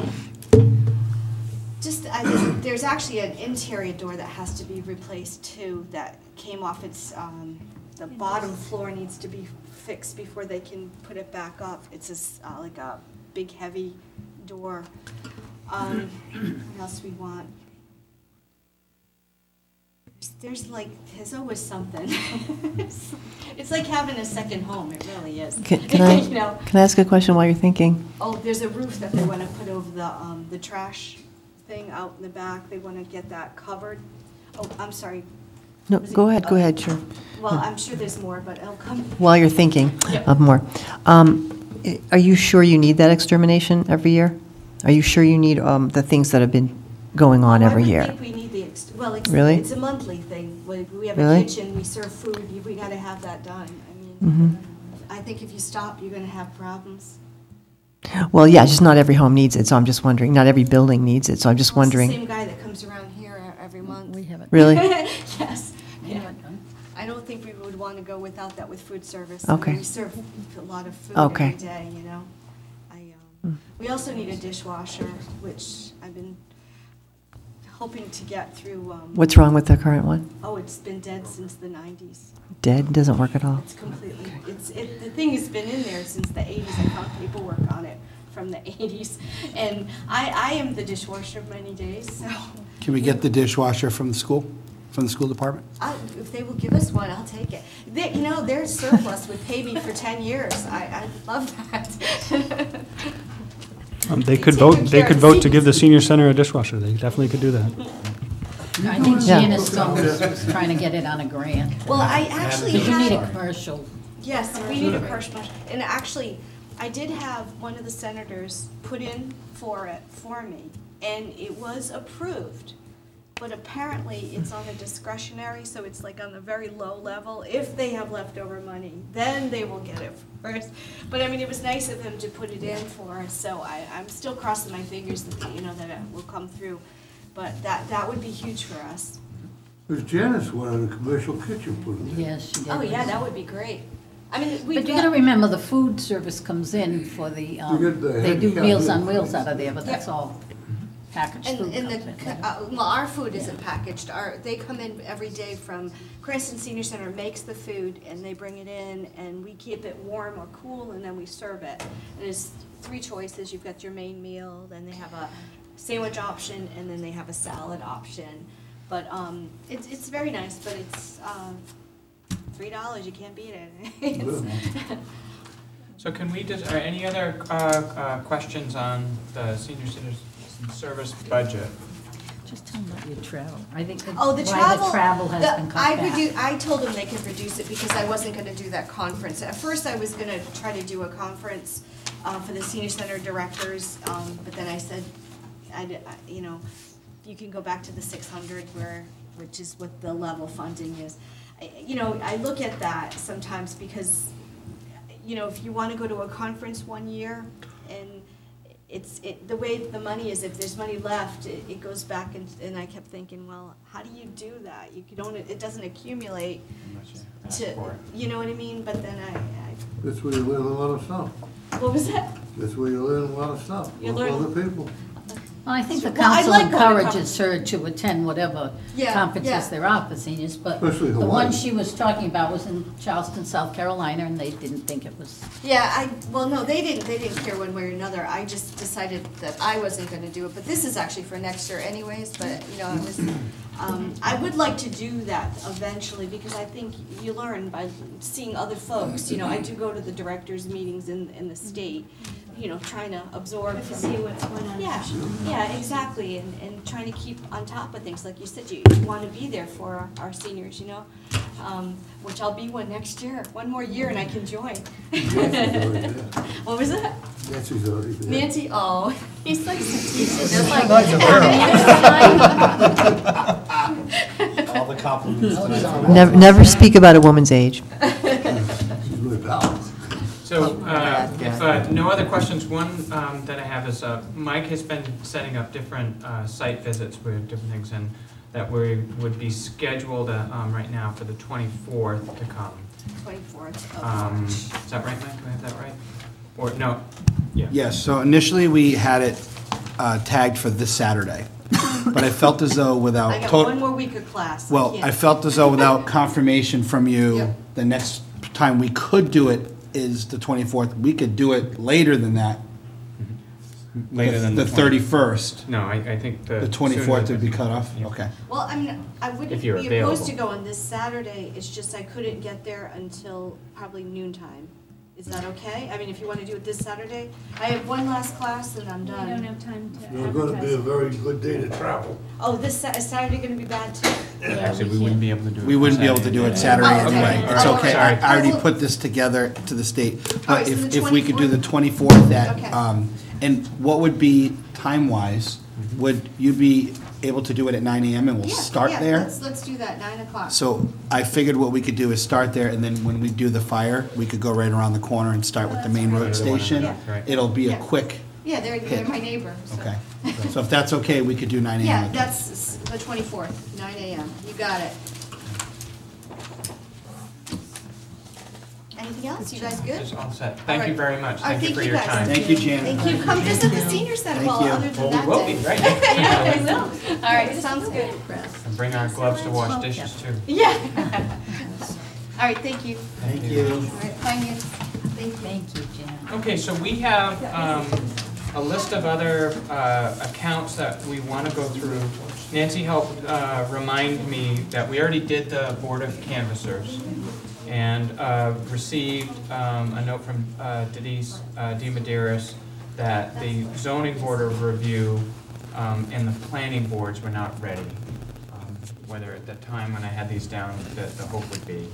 But I think unless there's a The lot. zoning board of review you can do. I mean, that's a simple, that's only for stenographer services. That's a one-line item. So I guess what I would do is if this order, Nancy, makes sense to you, then let's go with it, or if there's any kind of other logic. But, so the first one that we would hit brings us to the front of your notebooks for things for, in the sheet, which is the, we're under sort of a municipal capital account, and it's the non-recurring and recurring items. So that's page 1 of the Right. spreadsheet and 2. Page 1, oh, non-recurring, okay. So, you can see it's all in red. It's because the council has given its vote to that already. They're still trying to keep the $335,000 with the paving and drainage in a restricted account. The $28,000 and the $15,000 of the truck bodies. The 25.5 they have put into, oh, that might even be in the wrong spot.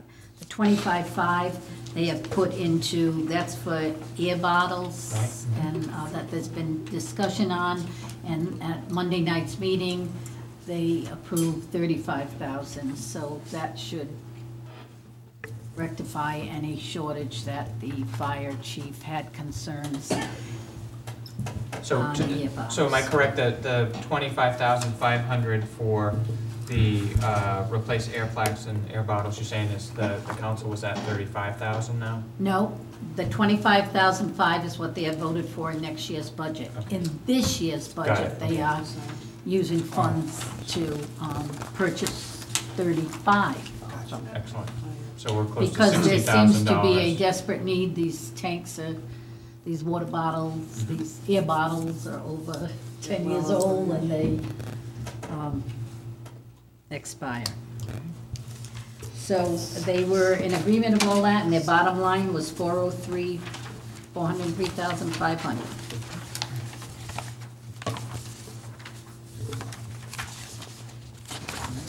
And then as we look at the Excuse me, I'd like to know something. I'd like to ask that, we've already paid off one rescue truck. Roll it over. I talked to Cecil the last meeting. It's gonna take a year to get one. Roll that payment over and buy another new one to replace the one down the south end. That one's getting tired.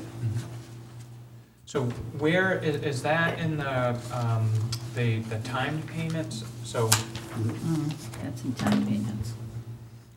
I think the payment on it for 5 years is 40,000 a year.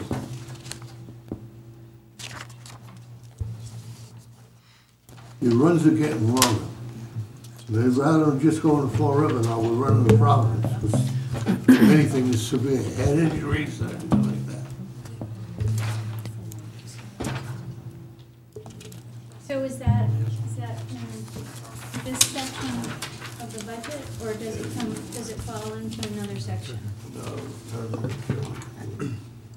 I don't know if it was 87, requested. 82. I think Payments right it's now. requested. Yeah, But we're actually, payments right now, last year. Right. yeah. Just roll that payment right over and buy another one. Well, it's already gone now. All right, was not in the year that we're in right now. Yeah, it'll take you a year to get it. You just don't walk in the showroom and buy one. They have to be built. And what type of vehicle? That's another rescue. Replace Right. the one that's on the south end of town. Wait, that's a fire truck, not an ambulance? What is it? Is it, Rescue the ambulance. is it an ambulance? Okay, thanks. How many ambulances do we have now? The 2 plus 1 spare one. So 2 plus a spare, okay. The one that'll be replaced is 14 years old now. Did they request this? No. Yeah, he's requested it for the last few years. Well, And we just keep saying, this is not the year, we keep putting it off, like we do the snowplows. It is requested in the front of our binder, it's just not something he brought up, because apparently they had some type of agreement with the council, but it is a request. He's actually requested 70,000, but But whatever the payment is. So does that? I don't know of any request. I mean, I don't know it in the budget as a request. It might be as backup to the town administrator, but I don't know because it's never been discussed. yeah, It's not in the it hasn't come out of his mouth. He did mention it when he was here that his rescues are getting tired. He didn't specifically request it because he's got his hands tied a little bit, so. Right, and it may be that it doesn't have to be this very year, but soon, so we don't know, you know. But I think to that note, I think what Alex was saying is fund a little bit of that now, because we need the truck now, but we're not gonna get it for another year, year and a half. Okay, Mike, page 2, 87, 82. Okay. So you're not coming out with the whole list. Halfway down the page. Yeah, tonight, that's what. So that's what I'm saying, oh, they even dropped it. No, they dropped it. If you're on page 2, it's here. Fire, replace South End Rescue, 1/5 of payment, it's a new request. He asked for 65,000, and that was lined out.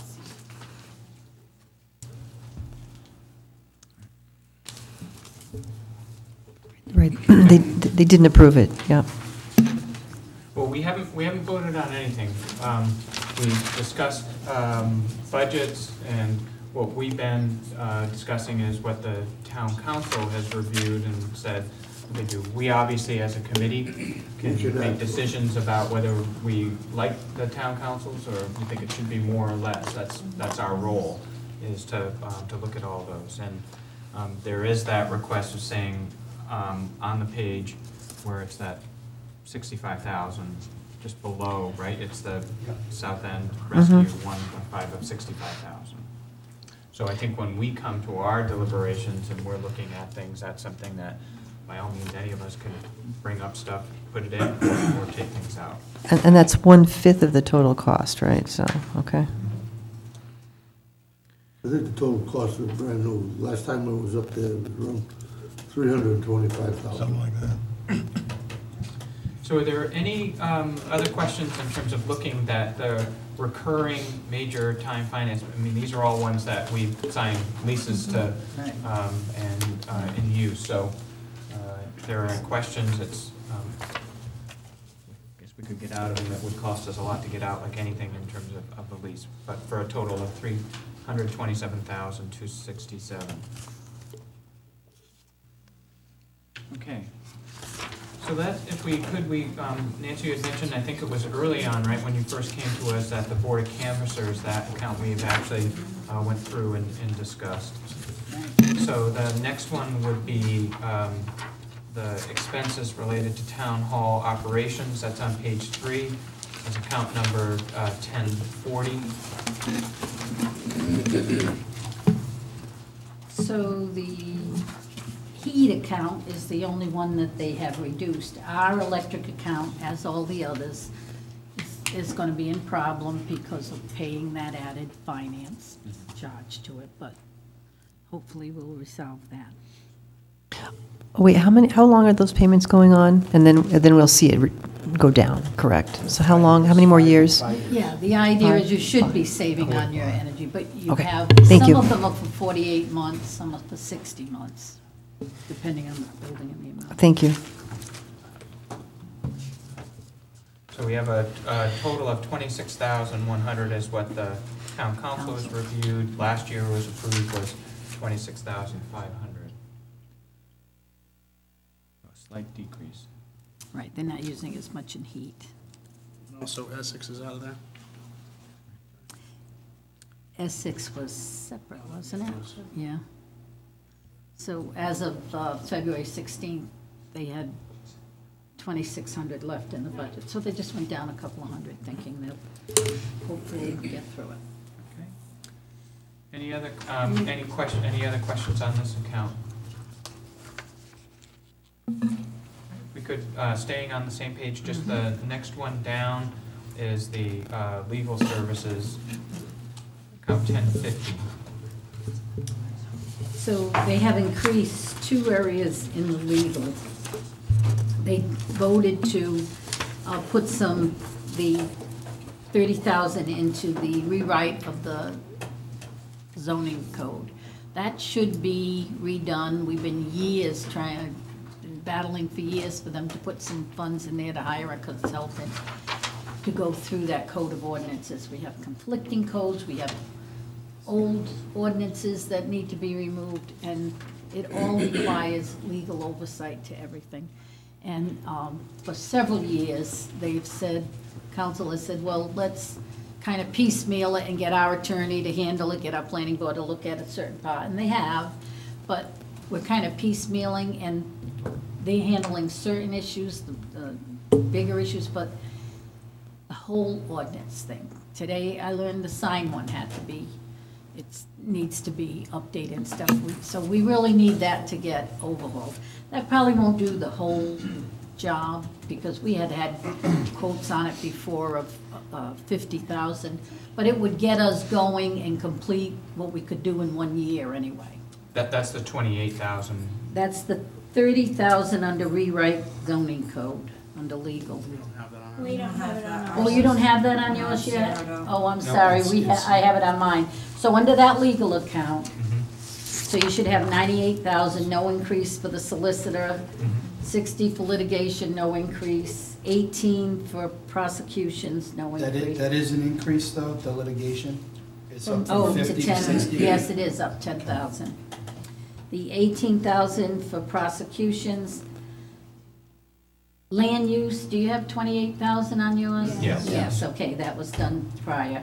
And then Labor Council, we have increased to 60,000, and the zoning rewrite, we have 30,000. Why such a large? Labor Council, 60,000? Yes. It's that- And the reason that is, that would never be enough anyway, but it is, we have the fire contractors in arbitration, and that's costly for the town, for the attorney services. We have in negotiations with our police department. It's been very cooperative, but, you know, you don't know where that's going, but we do have an excellent labor attorney now, Tim Cavaza, and the bulk, yes, he is, but the bulk of that money is because we're worried about arbitration and what it would cost. We're at an impasse with the fire department, and the zoning code was at 30,000. So their bottom line now is 294,000.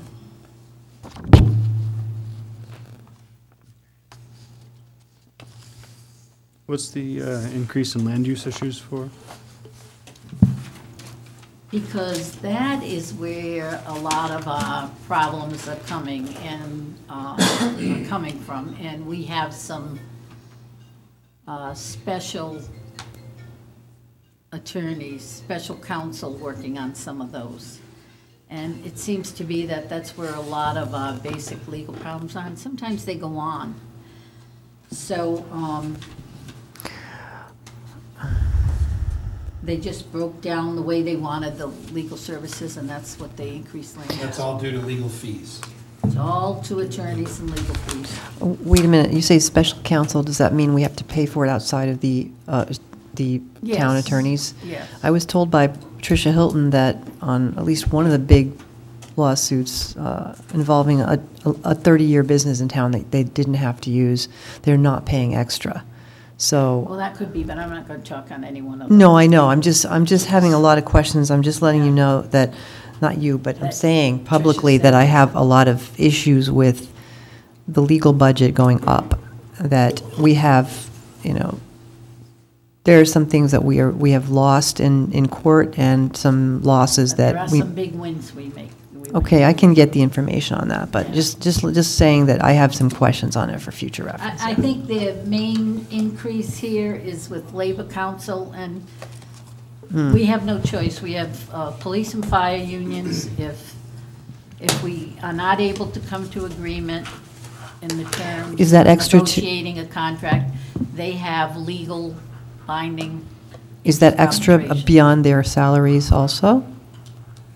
Is it The- beyond the their, meet- it's their contract, yes. So it's not extra cost on It that, could be though? benefits and salaries and benefits. No, I'm saying it's not beyond what we pay the solicitors, their It is. salary. This is separate from the. Labor attorney is not a town solicitor.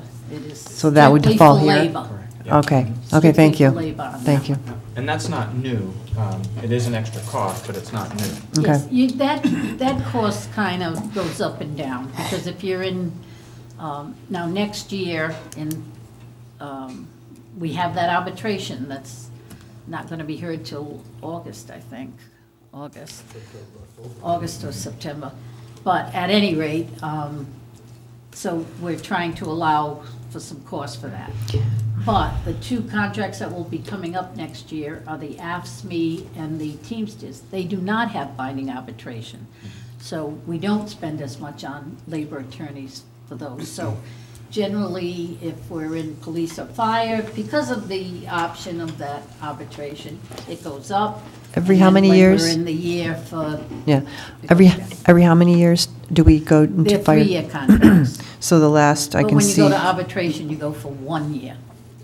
So The it- arbitrator will only arbitrate 1 year at a time, right? So that wouldn't be land use You don't issues. Fortunately, I'm in a town that doesn't deal with the silly stuff. Well, whatever. We're, this Nancy? isn't the first time we've gone in arbitration. Brendan, are you saying under litigation, then, that's where that would fall with these So arbitration? what in terms of the numbers, we have a contract with a law firm, which is under that top line called the town solicitor. Labor They- council, okay, thank you. No, They he get- answered, Justin just Yeah. answered. It's labor council, thank you, that's my question, thank But you. then we have to each year, depending on where we stand in terms of labor issues and things that go beyond, like looking at the zoning code and some of these other things, those are beyond the contract that you have with the solicitors, the normal contract. And all these other ones kind of go up and down. Is town solicitor the 98,000, is that the town solicitor, and do we have one or two? It's One his firm, right? So two from that firm, we pay 98,000. Could that you even pay the be a firm. third person in there, but it's that firm. That's, okay, thank Nancy, you. the review and write the zoning code, the 30,000 that's new, is that just to pay legal to rewrite this and research We it have and to go redo out it? with an RFQ and get, yes, a consultant of would-be. Consulting and legal and everything? And where, with the school, with the teachers, what year are we in the, Honestly, I don't Contract with follow that. the They're teachers. negotiating now, I believe. Yeah, They're in contract negotiating negotiations currently, but that's the school department. That comes under their budget. Expensive enough. Mrs. That's where Mel, it's all I have a intended to go. question about the litigation. So in 16, 17, $70,000 was budgeted, but $145,000 was the actual, and now we're budgeting 60. Is that just an odd year, or is they're not anticipating it being, it was almost double. That was an odd year, and I want to say, Not the could sum, that or be the legal part- cost. Was that the Tiger Tree? Because, I don't believe the settlement would have come from there. I would- I That's that's just like the. I can get the detailed runoff for you on that, or any of the accounts you want it, but I can certainly get it on Can we that. get a list of For the, some reason, there was high litigation on there, and I can't remember what we were litigating. can we get a list of that, what we were litigating and whether we won or lost, and how much it cost? That would be a report from the solicitors on litigation. I can't tell you, Yeah. but I can tell you what he should be able to put what case it was and the dollars spent, but I can't give you Okay, detailed I'll ask you later for that, bills on thank you. that, but I will try to get them to do. Thank you. So are you talking just about that litigation year? When I look at it, I'm gonna be able to remember what it is, but is that the year you're looking I at? think Jennifer had that question. Yeah, I was just wondering why it was double what was budgeted and why you're not anticipating it to be anywhere close to that. Yeah, I'll get the details for you on that. Move on. I know we were litigating something, I can't remember what the big Is litigation. that like, I'm sorry, just not to know, is that like just employee litigation, town employee, or people suing the town? Suits Is against it, the town. Yeah. oh, it's a fire alarm? You think that was the fire one with Pat White's? But not the settlement's not in there. But it could have been that. So that's That when might have been a someone lot of sues labor. that's So suing I'm the not town. sure, let me get you the runoff, that's the best thing, okay? Thank you. All right, any other questions on the account number 1050 legal services? Okay. We do that, and then you mentioned the zoning board of review is not ready yet, but hopefully will be covered this weekend. Is that what you mentioned, or? I mean, they did vote on that last week for the They did? 4,300, that's just for public stenographer. Okay. I'm not sure she realized those other ones had been voted on, but maybe she wants to review them, so if that's what she sent you, she She must just said it wanna was an review it. email, not Yeah. ready. So, okay, well, it's obviously really quick for those of you on page 4, the account number 1080, there's a request for $4,300, and it's the stenographer work. So we can hold and wait, but it's obviously not going to be a long discussion. Town sergeant, which is on the same page, page 4, middle of the page, that's account number 1090. That's just a stipend that's given to the town sergeant. She attends the council meetings, and if we have anything that has to be posted, years ago, they used to go around and post the meetings at different places. Now we send them by email and the departments post them, but lots of times when election time comes, we may need her to run up to the Board of Election or the Secretary of State's, and, you know, they try to do some of those runs for us, because as elections get close, we're up there every week at one or the other, so. Okay. See, that's still up North Main Street, the Board of Elections. The Board of Elections is on, Branch. Branch Avenue. Right on the- Yeah, and the Secretary of State is on River something. I can get there. What's up? I get back. I can't tell That's you. all I when can get do. there, but I can. I would look at the Rhode Island directions. When they collect them from the- Okay, moving on then to the next one that I thought was ready was the, I believe it's the Economic Development Commission, which is on page 12. And that account number is 6,200. They did vote on that And it's a, last week as well. And they voted for the $800. What are we looking We at? don't have. Oh, you don't have those Economic numbers? Okay. We have no Economic. numbers. All right, I'm sorry, because Page 12. Yeah, there's nothing there. you mustn't have, oh, no, that's okay. You, thanks. I guess I didn't give the latest on to you, maybe you don't have the latest, but at any rate, they approved $500 for the brochure, pamphlets, and advertising. They're gonna try to do a survey and send out a mailing on a survey. And then $300 for supplies.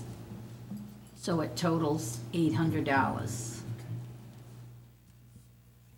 They had also requested that the council is seriously considering the $1,000 for the Rhode Island Commerce for that Rhode Island Lean program that's out. It's like it ties into the e-permitting and stuff. It's a state program that the state is kind of pushing the communities to get in.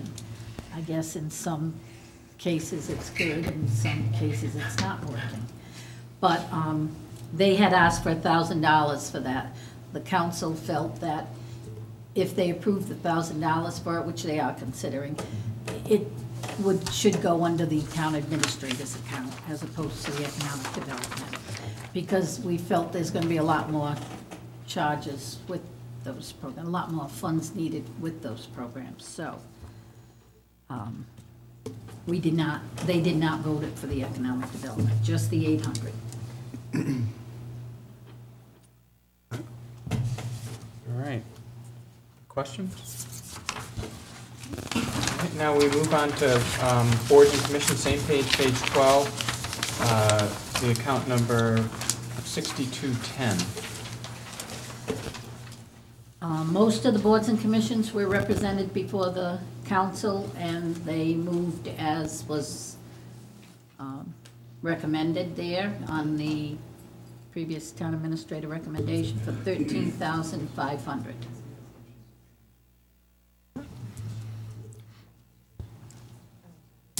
You did lower. Yes. Tree committee. And the cemeteries. No, yeah. And they were in the audience and didn't have a problem with it. So that totals still... Tom Malinsky, I think, from the tree commission said that was fine. Any questions on boards and commissions? A total recommended by the town council of $13,500. Okay. What do we spend, our money at? $1,250. You are I spending your believe money it's on- videoing this meeting. Oh, it's overpaid them. Oh, listen, the state That's is not a coming friend out of with- yours now, Alex. Making sure these meetings get videoed and all. We are a, What's his have a Corvette? He's never bargain. gonna get his Corvette on that. Yeah. Most communities will send me, they're paying upwards of 100 or 200 to get a council meeting video. High price. We're paying $50. I think we're getting a He's deal. not getting a fee out of it. Okay, the planning board, as I understand, has not ready, correct? Okay. Great. I'm not sure if the council president, when she emailed you that you wanted to review something or another. Okay. That's why, I don't know why, but as long as Sue's here, she can tell you what she told them, and it'll all be. Hey, Nancy, Thank you. Nancy, before you hop up, what are, on the last page, what do you have for the total municipal, or well, for all the totals, the school, municipal, and general fund? Perfect. I will put an extra one in if you don't mind. Does everyone have one? Does anyone else need one? It may not have all these new totals in it, so I can't guarantee it, but by the spreadsheet, it should be. So I'm Susan Gill. Hold on a sec. One sec, Hold on a Sue. sec. I have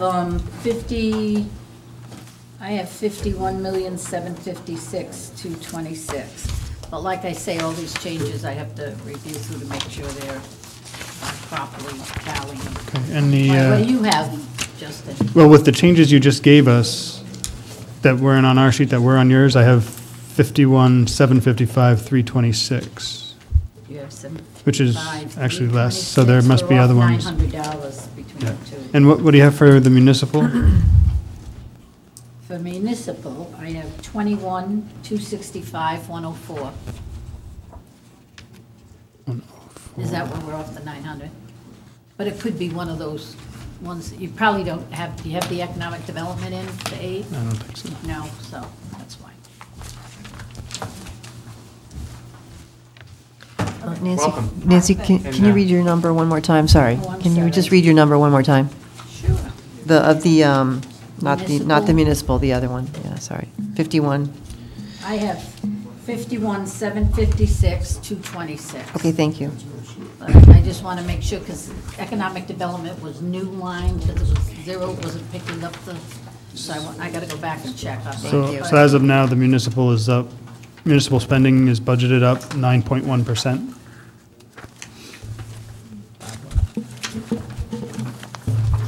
I bet you know numbers better than me, Justin, if that's not. That's 9.1%. Yeah, on the municipal side. And 4.7 or 8% on a total budget.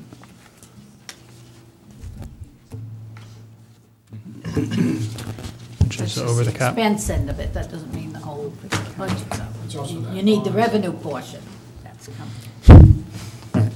Well, so then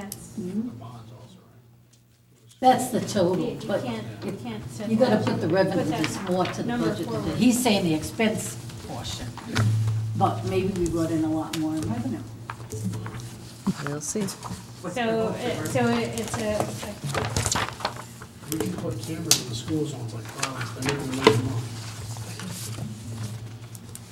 You're all set, you know. Yes. I don't know, because it's zoning. That's why Denise is saying it's not ready. She took since Brandon. Yeah, that's why Denise is probably saying it because it's zoning. But yes, I'll sit right here with you, dear. Great. So we're on, for the budget committee gang, we're on page 4, and we're, count number 1070 is the planning board. Oh, all right, I'll do that first. Yeah. Or where Well, no, are we? I'm like planning department and planning board, so we can do the Oh, planning. okay. If you do the planning board first, I already wrote it down. Okay. So I'm Susan Gill, I'm the vice chairman of the planning board. So, you know, after we looked through it this year, we're a volunteer board, and most of our expenses are run through the planning department per se, so there were minimal expenses. We had a request in there for $1,700 when I went before the council on Saturday. They asked if we could reduce it to $1,000. And I said, I agreed to that. I think, you know, hopefully the last $700 can be absorbed through the planning department. It was for supplies, professional technical services, so. It will come back to bite us. The one thing that we use it for is if we do subdivision regulation amendments or any new ones, we need the cost for advertising. So that's what that $1,000 is there to cover. So what I passed out to you, go to the planning and building department on page 3. Every year we do an annual report, and part of this is what we did in January and distributed to the council. I figured this would be a good overview for the people on the budget committee to see what the planning department does. It's not the building side, it's just the planning side of what the planning board, supported by the administrative officer and a planner would do. I mean, basically what the planning department does, anything more than a single lot house, we review. We review the site plans, we review the stormwater erosion control measures, make sure they're in regulations with DEM, CRMC, you know, DOT and all that. So that's what we do. And we're supported by legal services, the town solicitor, and also we have a consultant engineer that we have currently put through Steer Engineering. But those expenses are passed on to the applicant. That is an expense that the planning department accrues. So that's a service. What it is, it offers a peer review of any technical information that is provided by an applicant. So you can see, I mean, we do minor subdivisions, major subdivisions, land developments, administrative subdivisions, which is just basically moving lot lines. We have to record decisions, we record the site plans, inland evidence records. We did the casino, we processed the whole plans for the casino this last year. And we've had several major subdivisions that we've been in the process of reviewing. We've been working on zoning ordinances. That's, if they're referred by the council or we originate them, we are the ones that work through those, and then we provide our recommendation to the council, and we make the final decision whether to adopt them. And then what I included on the last page this year was what we have anticipated developments for 2018, what happened in July of this year, the legislature didn't toll subdivisions after the last downturn in 2008. They kind of gave people kind of like a standby for subdivisions that couldn't really, with the economy, afford to build. So they just kind of carried them. This last July 1st, they ended that. So a lot of these previous subdivisions, we have 4 fairly good-sized ones from like 2008, 2010 that will probably be activated this year. So you can see anticipated developments. So you can see there's the Tiverton Heights project is at this point proposing 275 units off of Sousa Road. We have a number of other ones that are in some stage of development that may become active this year. So it's a fairly substantial workload, primarily for a volunteer board. So the way that the department is set up, we haven't had a planner for a year. I've been the volunteer administrative officer that's required by state law since last April. We've advertised twice for a planner. We're now going into our 3rd round. Primarily, it's probably been the pool right now for planners is very limited, and also in the last round, it was the pay scale that probably was the major deterrent. So, I mean, first thing you can see is that the plan, and the council went through some discussions if they should restructure the planning, combining the planning and building departments this year. We tried to maybe do it by combining the zoning official and administrative officer. We tried that route to hire somebody that didn't work. And now the council's decided to go back to the more traditional roles of a planner and an administrative officer role. So until we have a planner, I'm willing to stay on as administrative officer, but I'm approaching my 1st anniversary. So, and I'm not paid, so just so you're aware of that. But that's why I think it's very important that we get a planner in here and someone who can do the administrative officer duties as well to reviewing the plan. I mean, I think the one big thing is the comprehensive community plan. Once that's approved, the primary, as I've been learning it, I mean, the primary objective of a planner is to help the town enact the policies and the actions in the comprehensive community plan. If we'd had a capable one, they could also have written it, but that didn't happen. So we have had to outsource that as a consultant fee over the last year. So we're coming down to the end of that. The other thing I think that a planner can do for this town is a person that can write grants. And if they're successful at that, they can that will pay for their salary easily in 1 year. I mean, I've seen a lot of things come through the email. I mean, we're missing a lot of opportunities. I'm not qualified to write grants, and basically any of the grant writers in town are volunteers. There's DEM grants, there's all sorts of grants that are put out every year, and it's unfortunate, but that's opportunities that the town is missing because they don't have someone in place that can do that. So that's why I really like to advocate that the budget committee, the council is supporting a planner. Really like to advocate for the budget committee to also support that. We've now moved upstairs. It makes us look a little more part of the whole process next to the building office. We have in the last, month and a half, 2 months now have a part-time clerk who is really doing an excellent job. She spends it's basically divided as a half position between the building office and half in the planning. She's learning the skill sets needed to do both of them, and the way they interplay, it's really really a worthwhile position, and indefinitely. So I think so those are our 2 staffing, and then basically all the other review work and all that is done by the planning board. And we review them and we do the decisions and the recommendations to the council. So it's a limited support staff that we have, but that's we could buy. So and then I don't know if or Nancy wants to speak at all to the building positions. I mean the staffing for that. That's another the clerk and then building official and the zoning, she can speak to that. Can I ask some questions before we move on? If you don't mind, while you're here? So I always say this, preface it by saying I'm new to the Budget Committee. So I have a couple questions. What is the main reason why the planner was struck from the budget? Why do we not have a planner? It was not the planning board's choice. It was. Was it the whether council's choice? council. Well, I guess it was the budget, I don't know if it was the budget committee or the council, but it was an administrative, well, not this last year. Planner, A couple you're years looking ago. at the planner in the planning department? Is that where you're looking and saying there's no budget this year? Yes, So- so for 18, Right, but 19, it's- it's what, On page 4?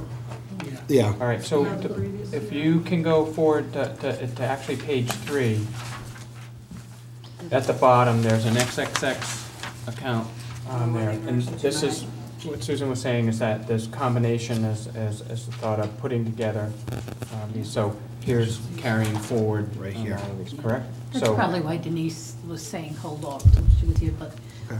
the council's idea is to combine the two departments, so they just move that position under this, okay? We don't, the treasurer doesn't like us taking out if there was budgets the prior year there, so we don't want to just delete that whole department, Okay. okay? No, I see. Okay. He's looking at. So that's a question for me because I'm new to that. So when I see planner and I see it's not there, I'm wondering where it is. But because it had been budgeted last year as well, Okay. that's the history of it, Okay, and then it moves into the new account. yeah. Did I understand correctly, so the thought that in the past we had the administrative officer and the planner were one and the same, that for this upcoming year that we're separating those, where's the line item for the administrative officer? Within the planner. It was. They're looking to hire a planner Oh. administrative officer. Before, that was in the planning board. It wasn't always, it was not always one person. We had a No. planner, and the clerk happened to be the administrative officer for a while, was Kate Misha. Right. And then when we hired a planner about 2 years ago, I guess, or a year ago or two, we made that position the planner and assumed the AO duties as well. So it was always shown separate because it wasn't I see. always one person. I see. So, but as we're looking at, on page 3, when we have the department manager salaried planner, and there's a request for $75,000, the role of planner and administrative officer is anticipated to be included in that position? Yes. Okay, great. That's how it's advertised. But that has not, but that has not been, I know it's in red here, but that has not been voted on by the council? Yes, It has. it has. It has, so that 75,000 in red is it? Yes. Okay, thank you. That's a vote by the council. Okay. And we have a new position called a zoning enforcer. Yes, that's where a lot of the backlog, you notice under the legal when we said land use, well, that's a lot of the backlog that goes through the building official's office, the code enforcement portion. And in most communities, they have a planner and a code, they have a building official and a code enforcer, at least part-time code enforcement. Because that, you really have to be right on with our zoning and codes so that you can enforce properly. Because if a mistake is made on it and you're told, okay, you can do something with a certain setback and you can't, and then you gotta redo, this is where we get into these legal battles.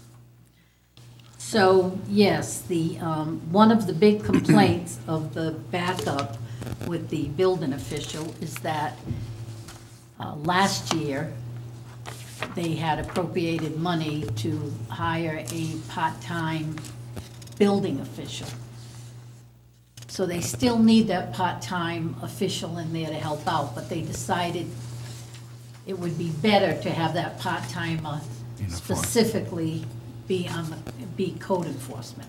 The one who goes out and serves the notice of violation. the one who works up,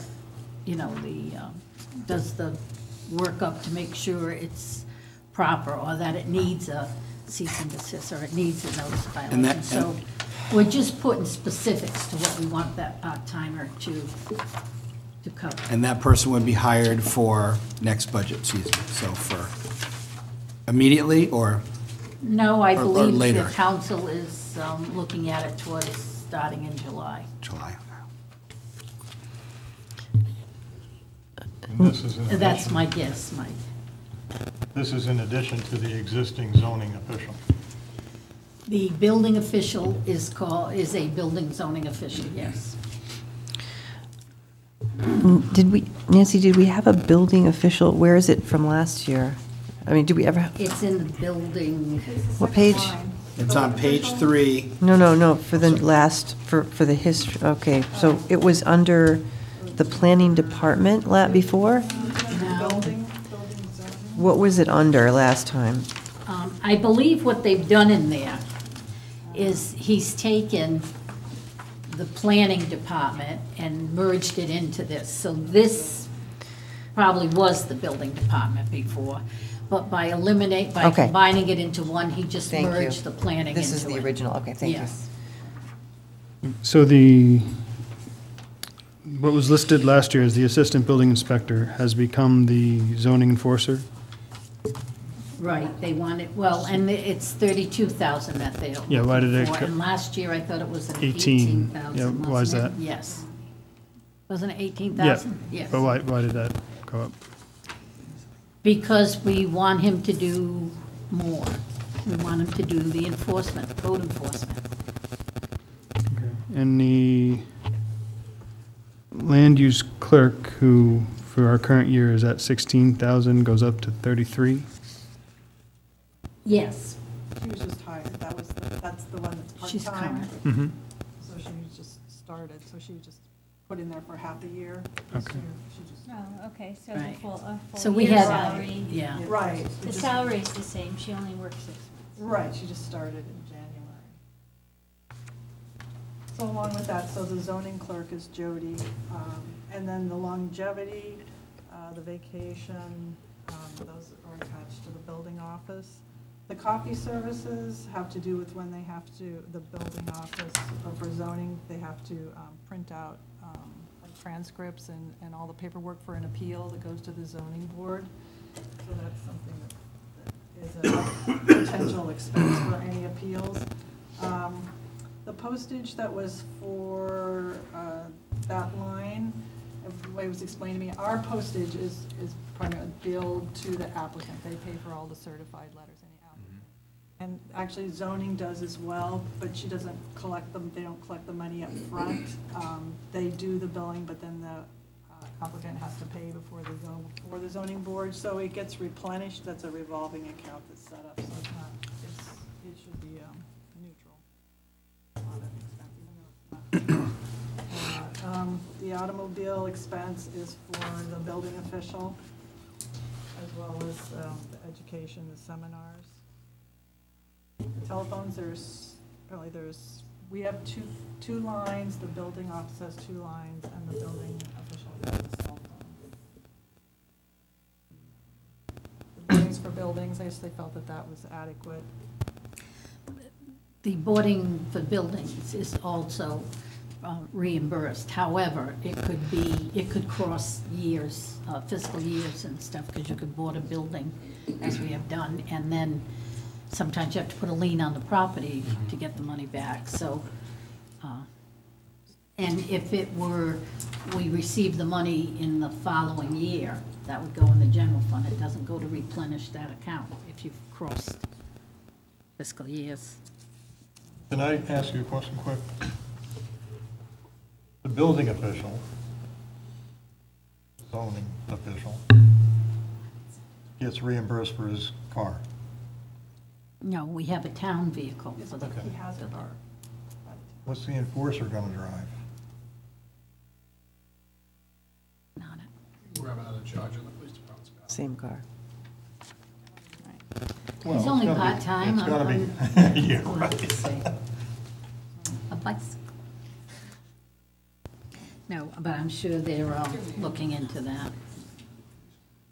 I think the professional technical services, I think that was our expense if we had any additional consultants that we might need for any special projects that weren't covered by an applicant. Supplies and miscellaneous, reviewed that with Jody. We felt that would cover our office expenses between the two departments for the year. And the software maintenance is something the building office has. What is That's it? the Vision Opal. Vision Opal, which they require for permits, and that's their annual expense. So I think for all of us kind of trying to process this, if, given that they've created this new XXX account, is combining it with some of the planning board expenses, because we had last year in terms of the approval was the administrative officer for 15,000. That's not in the request, but now it's assumed. And then last year, if I look at this right, is we didn't have budgeted for a planner. So we didn't have one, right? So No, we did have a planner budgeted last year. last year, 42. Or 57. That and the AO stipend was going to make it 57. It was just separated It's out just last we year. have gone, town has gone different routes on what they wanted the position to be. I'm sorry. Yep. So we have advertised twice for it. It's actually out now, being advertised. I'm sorry. What we're really after is an AO who can serve as a planner, not the other way around. Because the state requires an AO, right? Well, the administrative officer, though, is responsible to who? The planning board? Yeah, administrative officer is responsible to the planning board and reviewing site plans, whereas saying the planner is responsible to the town administrator, but they're usually the skill set that they would have, you know, having their education in that. Gives them the added benefits of overall planning for a town, gives them an extra skill set in the grant writing ability, and more administrative skills that really you need to do this. And we're really on the verge of a lot of expansion, and we need someone on board that can really give us the big picture and how we need, the things we need to do to make it go more smoothly rather than just keep piecemealing things together. And I think the planning board tends to be, we are so busy with applications, we're only reacting to applications that it makes it very difficult to find time to do planning.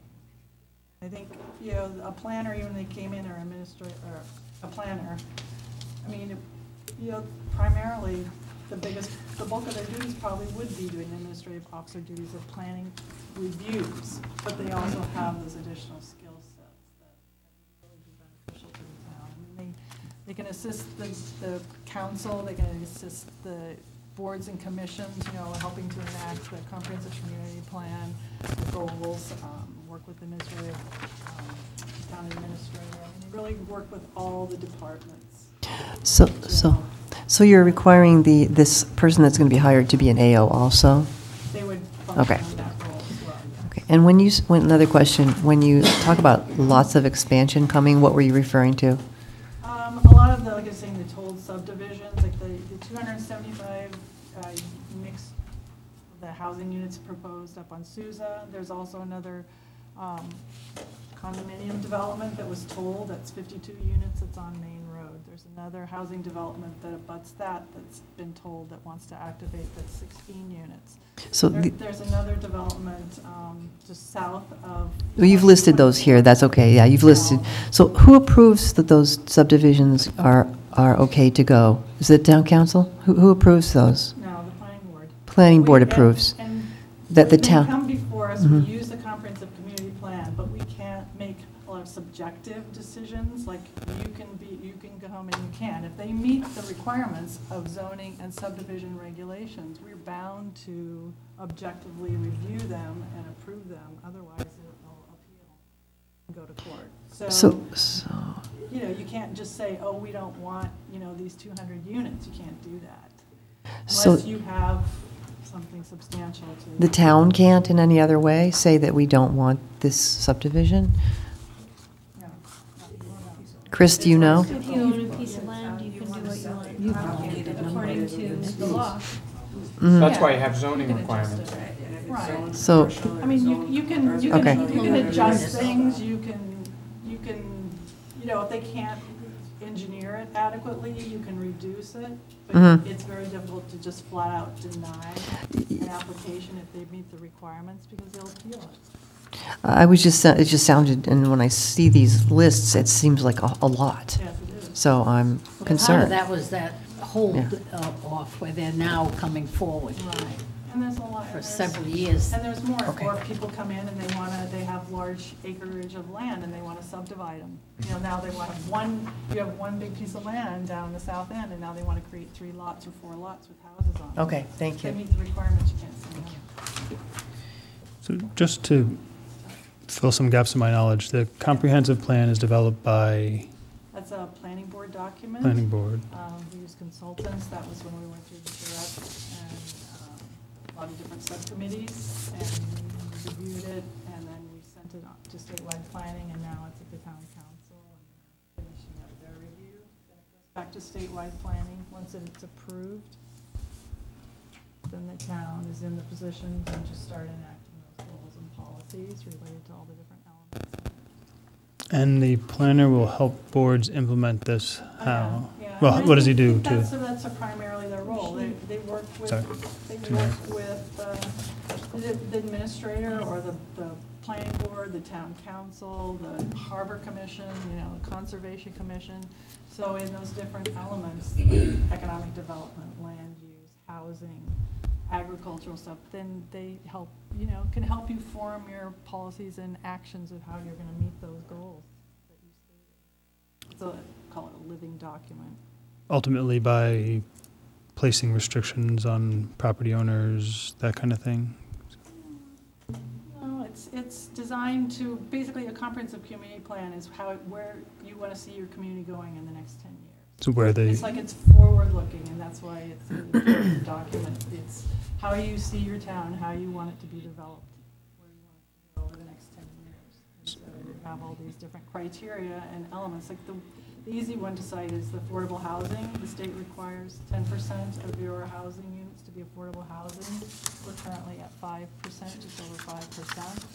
So we have to encourage, we have a way to inclusionary zoning that helps get developers to have to, for major subdivisions, include some affordable housing. Affordable housing in each project.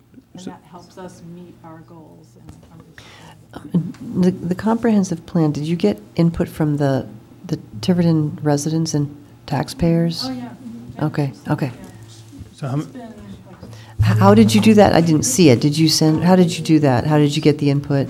I just didn't. There were open meetings like Okay, 3 right. 4 years ago. Okay, I recall, yeah, that's fine. Subcommittees. Right, okay, and thank you. Public Yeah. hearings, the council said like Right, 3 or right, 4 right. public hearings on it. Thank you. There's going to be another one in April 9th. It's a long process. so the planning board is how many people? It's currently, well, it's set at 9 currently. We have 8 members. 9, and they're appointed? Yes, by the council. So the 9 people develop the plan with some consultants, the town council members approve it, and then back and forth it goes to the state.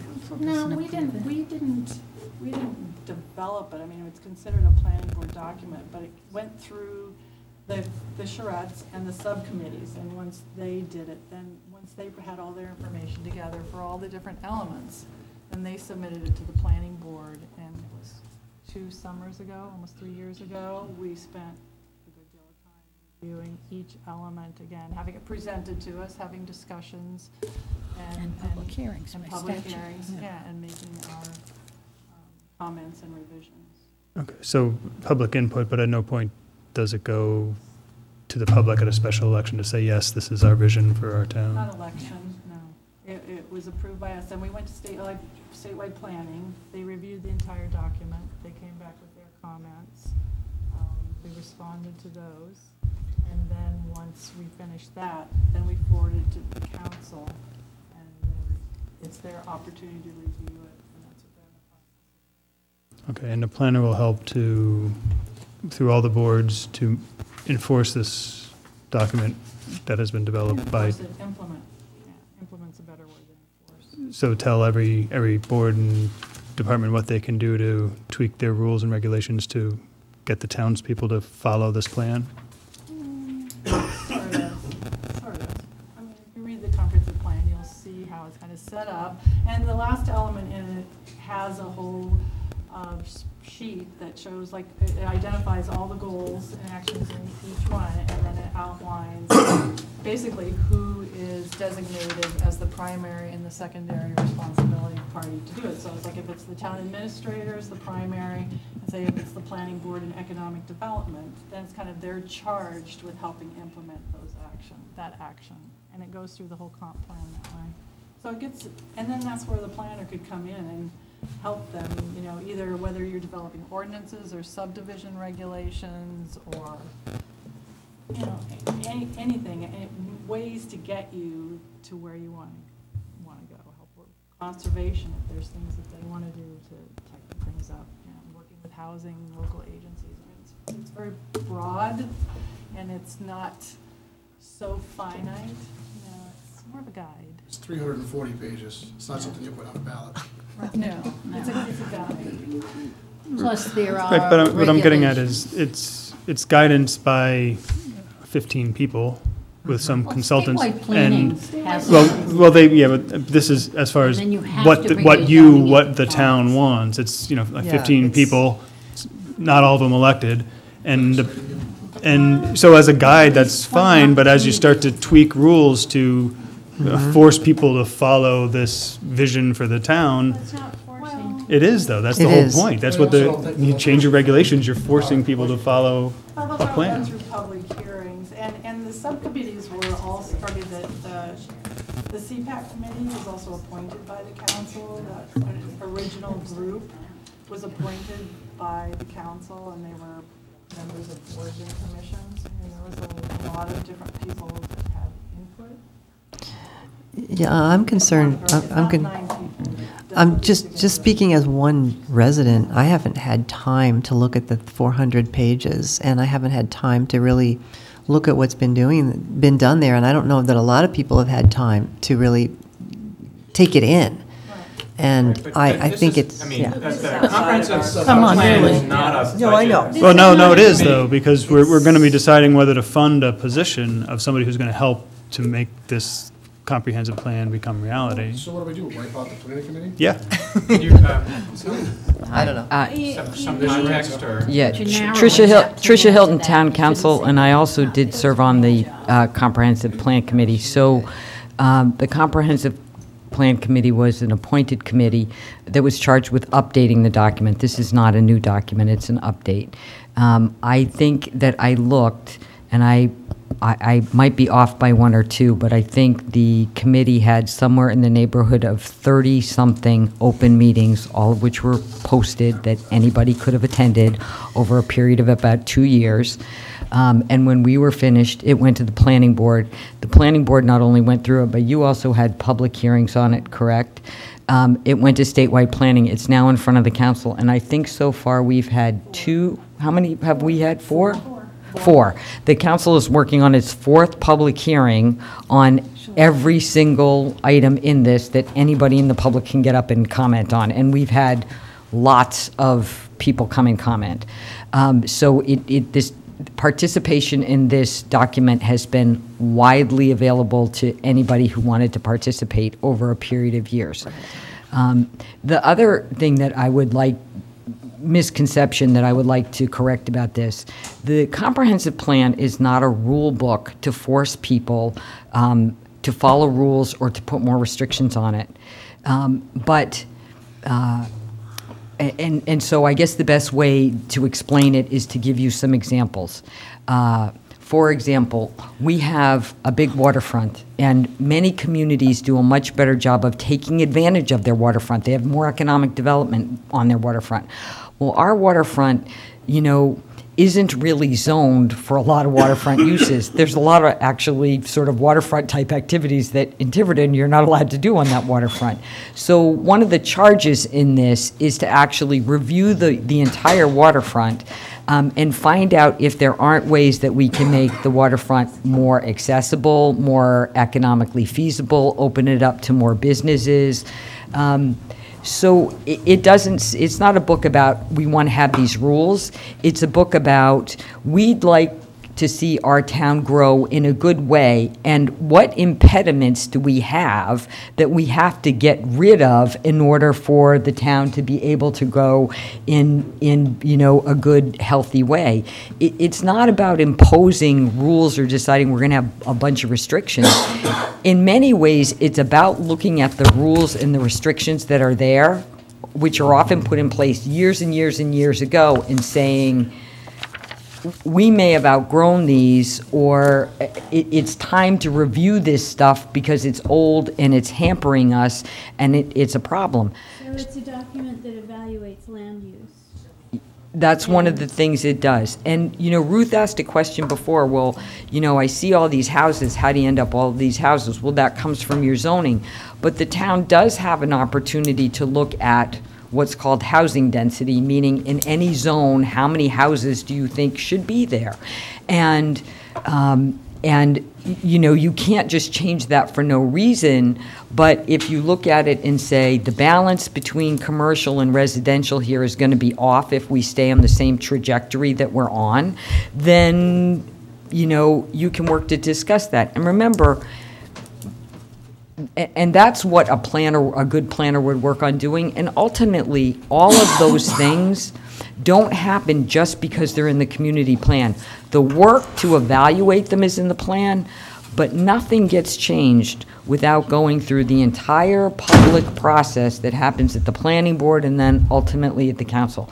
So I just don't want people to think of this as a book of restrictions that we're trying to put on things. In many cases, it's about getting rid of, older restrictions or older mindsets about what should happen so that we can embrace, kind of positive change and positive growth. So by impediments, say for example, you looked at the zoning and said there are too many residential houses on this strip of waterfront property.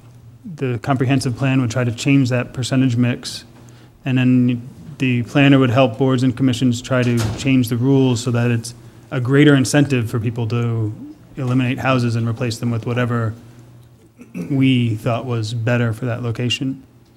Nobody's going to replace anybody's houses. I mean, you can't go around. But the waterfront's a good example. If you look at our waterfront, right, there's only a little itty bitty section of it is actually zoned waterfront. And even in that, it doesn't allow that many marine things. It's pretty restrictive. So, could we potentially change our waterfront to say, look, we've got some houses there and they're developed and that's good, but maybe we could allow more of it to be mixed. You could have houses and businesses there that, the kinds of things that could be compatible. Maybe we could have, more waterfront dining or an opportunity to have a waterfront inn or something. The idea is to look at that and see, can you do that? And this is, the overall goal is, can we get more out of our waterfront? Can we make it more successful, bring more economic, development into town? What do we need to do? Because right now it's sort of what it is, and if you compare it to every other town that's got as much waterfront, they've got much more going on, and we've got all these little restrictive rules. So let's evaluate them and see if we can make that better so that we could have those kinds of things there. Not get rid of the housing, but find a way maybe where there are some areas where certain kinds of businesses and certain kind of housing can coexist happily next to each other. That's really what it's supposed to do. It's not meant to be a giant rule book to stop people from doing things. Every city in town has one? It's the law in Rhode Island. I mean, you do have to have one. And it's a legal document in that, if you go against it, once you've adopted it, you can end up in court over that. So anyways, just wanted to clarify that. And I mean, you said it very well. I think that the point is that the planner is the professional to help get you to those goals and endpoints. And right now, they're just, I tell people I'm not a planner.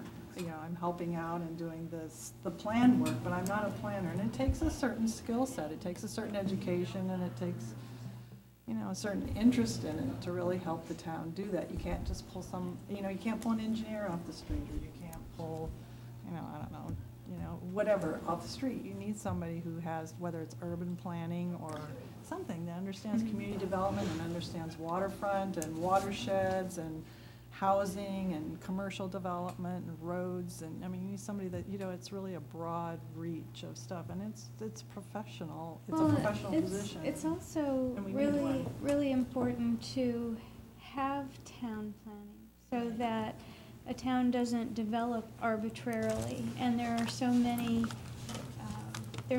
places that do develop without plans and that are arbitrary, and then it ruins the landscape.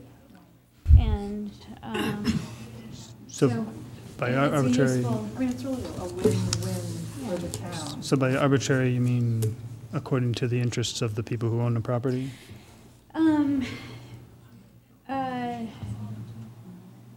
So we ended up with the mess that we got in it and town now. I love the diversity of Tiverton. I love the diversity of Tiverton, but I grew up in western Colorado, and there are a whole bunch of passages of towns that are like people just put stuff up, and then they're not coordinated with each other. It's ugly. It doesn't function well, and but it's how people wanted to live. Well, it's uncoordinated, and then businesses don't coordinate together well, and the towns that have plans function better. They have a better economy. They become more attractive, and other people want to come and spend money in their town. And so it's really easy to see the ones that have done it and the ones that haven't. It really is a coordinator. I guess the one thing that struck me was, it was the big flood, the hurricanes in Texas this year, and when they were talking about it, had the extreme flooding, and the light bulb went on because they said, this town has no zoning and no planning. Yeah. And that's why they had, however many feet of water, because everything was paved over. They had gas stations next to restaurants, next to houses, next to whatever. And it was just like, it's like, oh, there you go. And that's horrible. They didn't have any planning, and they didn't have any zoning. And then you have people who have made... And part of it was attributed, that's what contributed to the extreme of that disaster. And then what happens is people who have a piece of property have invested most of, it's their biggest asset, and then because there isn't planning, their asset is no longer worth anything. Or it's the other big thing that's coming is the whole talk about sea level rise, with encroaching water and all that, and we really need a planner in place to help us. Well, that's really long term. What I'm concerned about is that you can't just you don't really know what the voters want right now. I mean, because one of the things I've heard a lot in town is we don't want to become a Portsmouth, we don't want to become a Newport.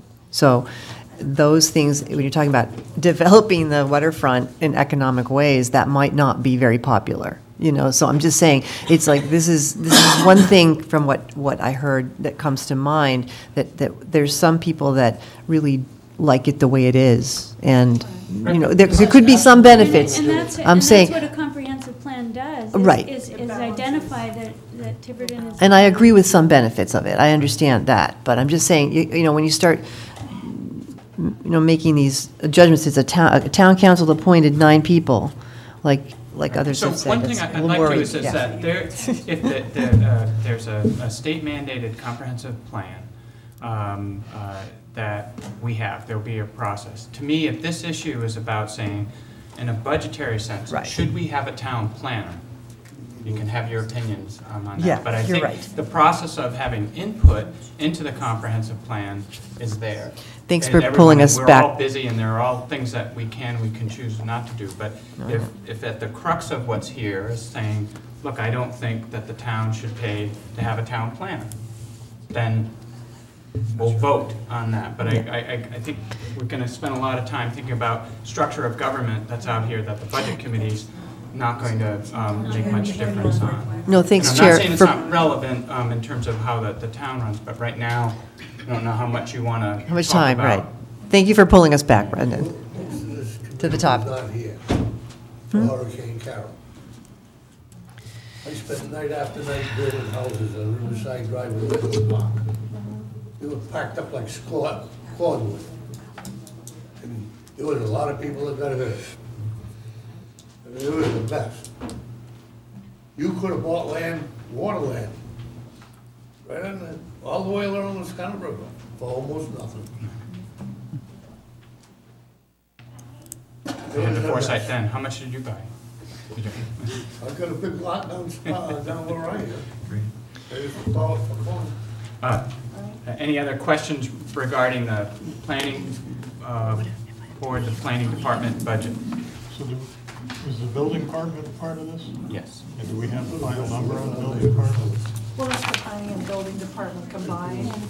So that's the one that's the XXX budget. Correct. Right. It comes at the very top of page 4. 270,607. That's correct.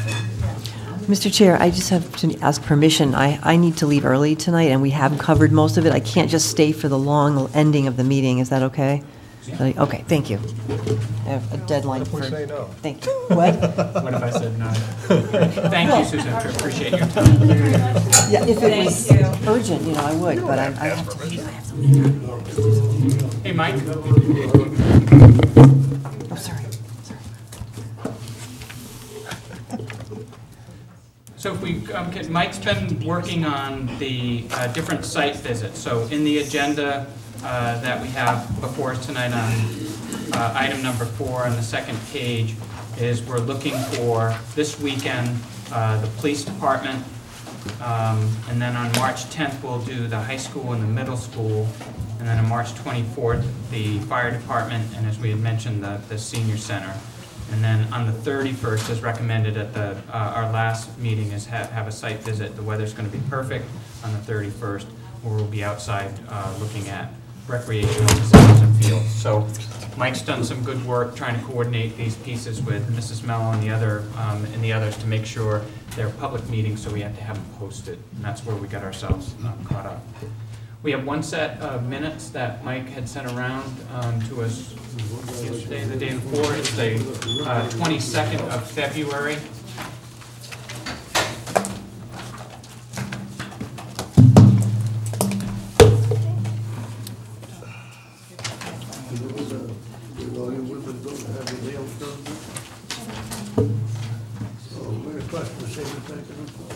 We took a big rope and wrapped it right around that building and tied it to the floor.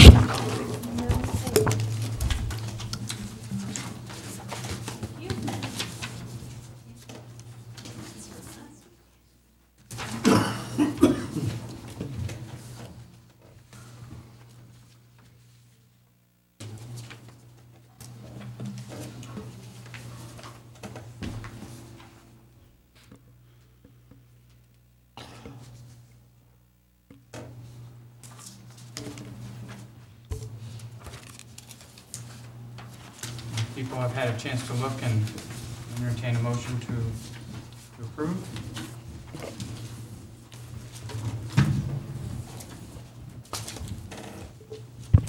So moved. Second. Second. Any questions or comments, revisions? All right, take a vote. All in favor of approving the February 22nd, 2018 minutes as presented? Okay. Any opposed? And we have one abstention. Question. Can my vote be counted since I was only here, I missed the minutes, so do I need to abstain? You need to. I think Well, I'll abstain. I think you could vote if you were not here the whole thing. It's just, Right. just practice. Right. Okay, so I'll, You didn't miss much. Choose whether you'd like to approve or abstain. I'll We've had other abstain, people that change way, their votes. that way there's. All right. Great, now I gotta cross this out. Okay, so, Now, forward. It's not the first time, Mike. Great, thank There you. might be room in our budget for another pen. There we go. I have it. Any documents to be distributed? Okay. I'm hearing none. I think the only other that I would say is as I mentioned earlier, I've been working with Mrs. Mello on we've got quite a few accounts, most of them on the smaller side that I'm hoping that next week, I believe that the town council has a meeting on Saturday where they'll be going through most of the items, so that we should be in good shape of having an opportunity to ask questions of the department heads and the town council where they stand. And then on the 15th, the game plan would be the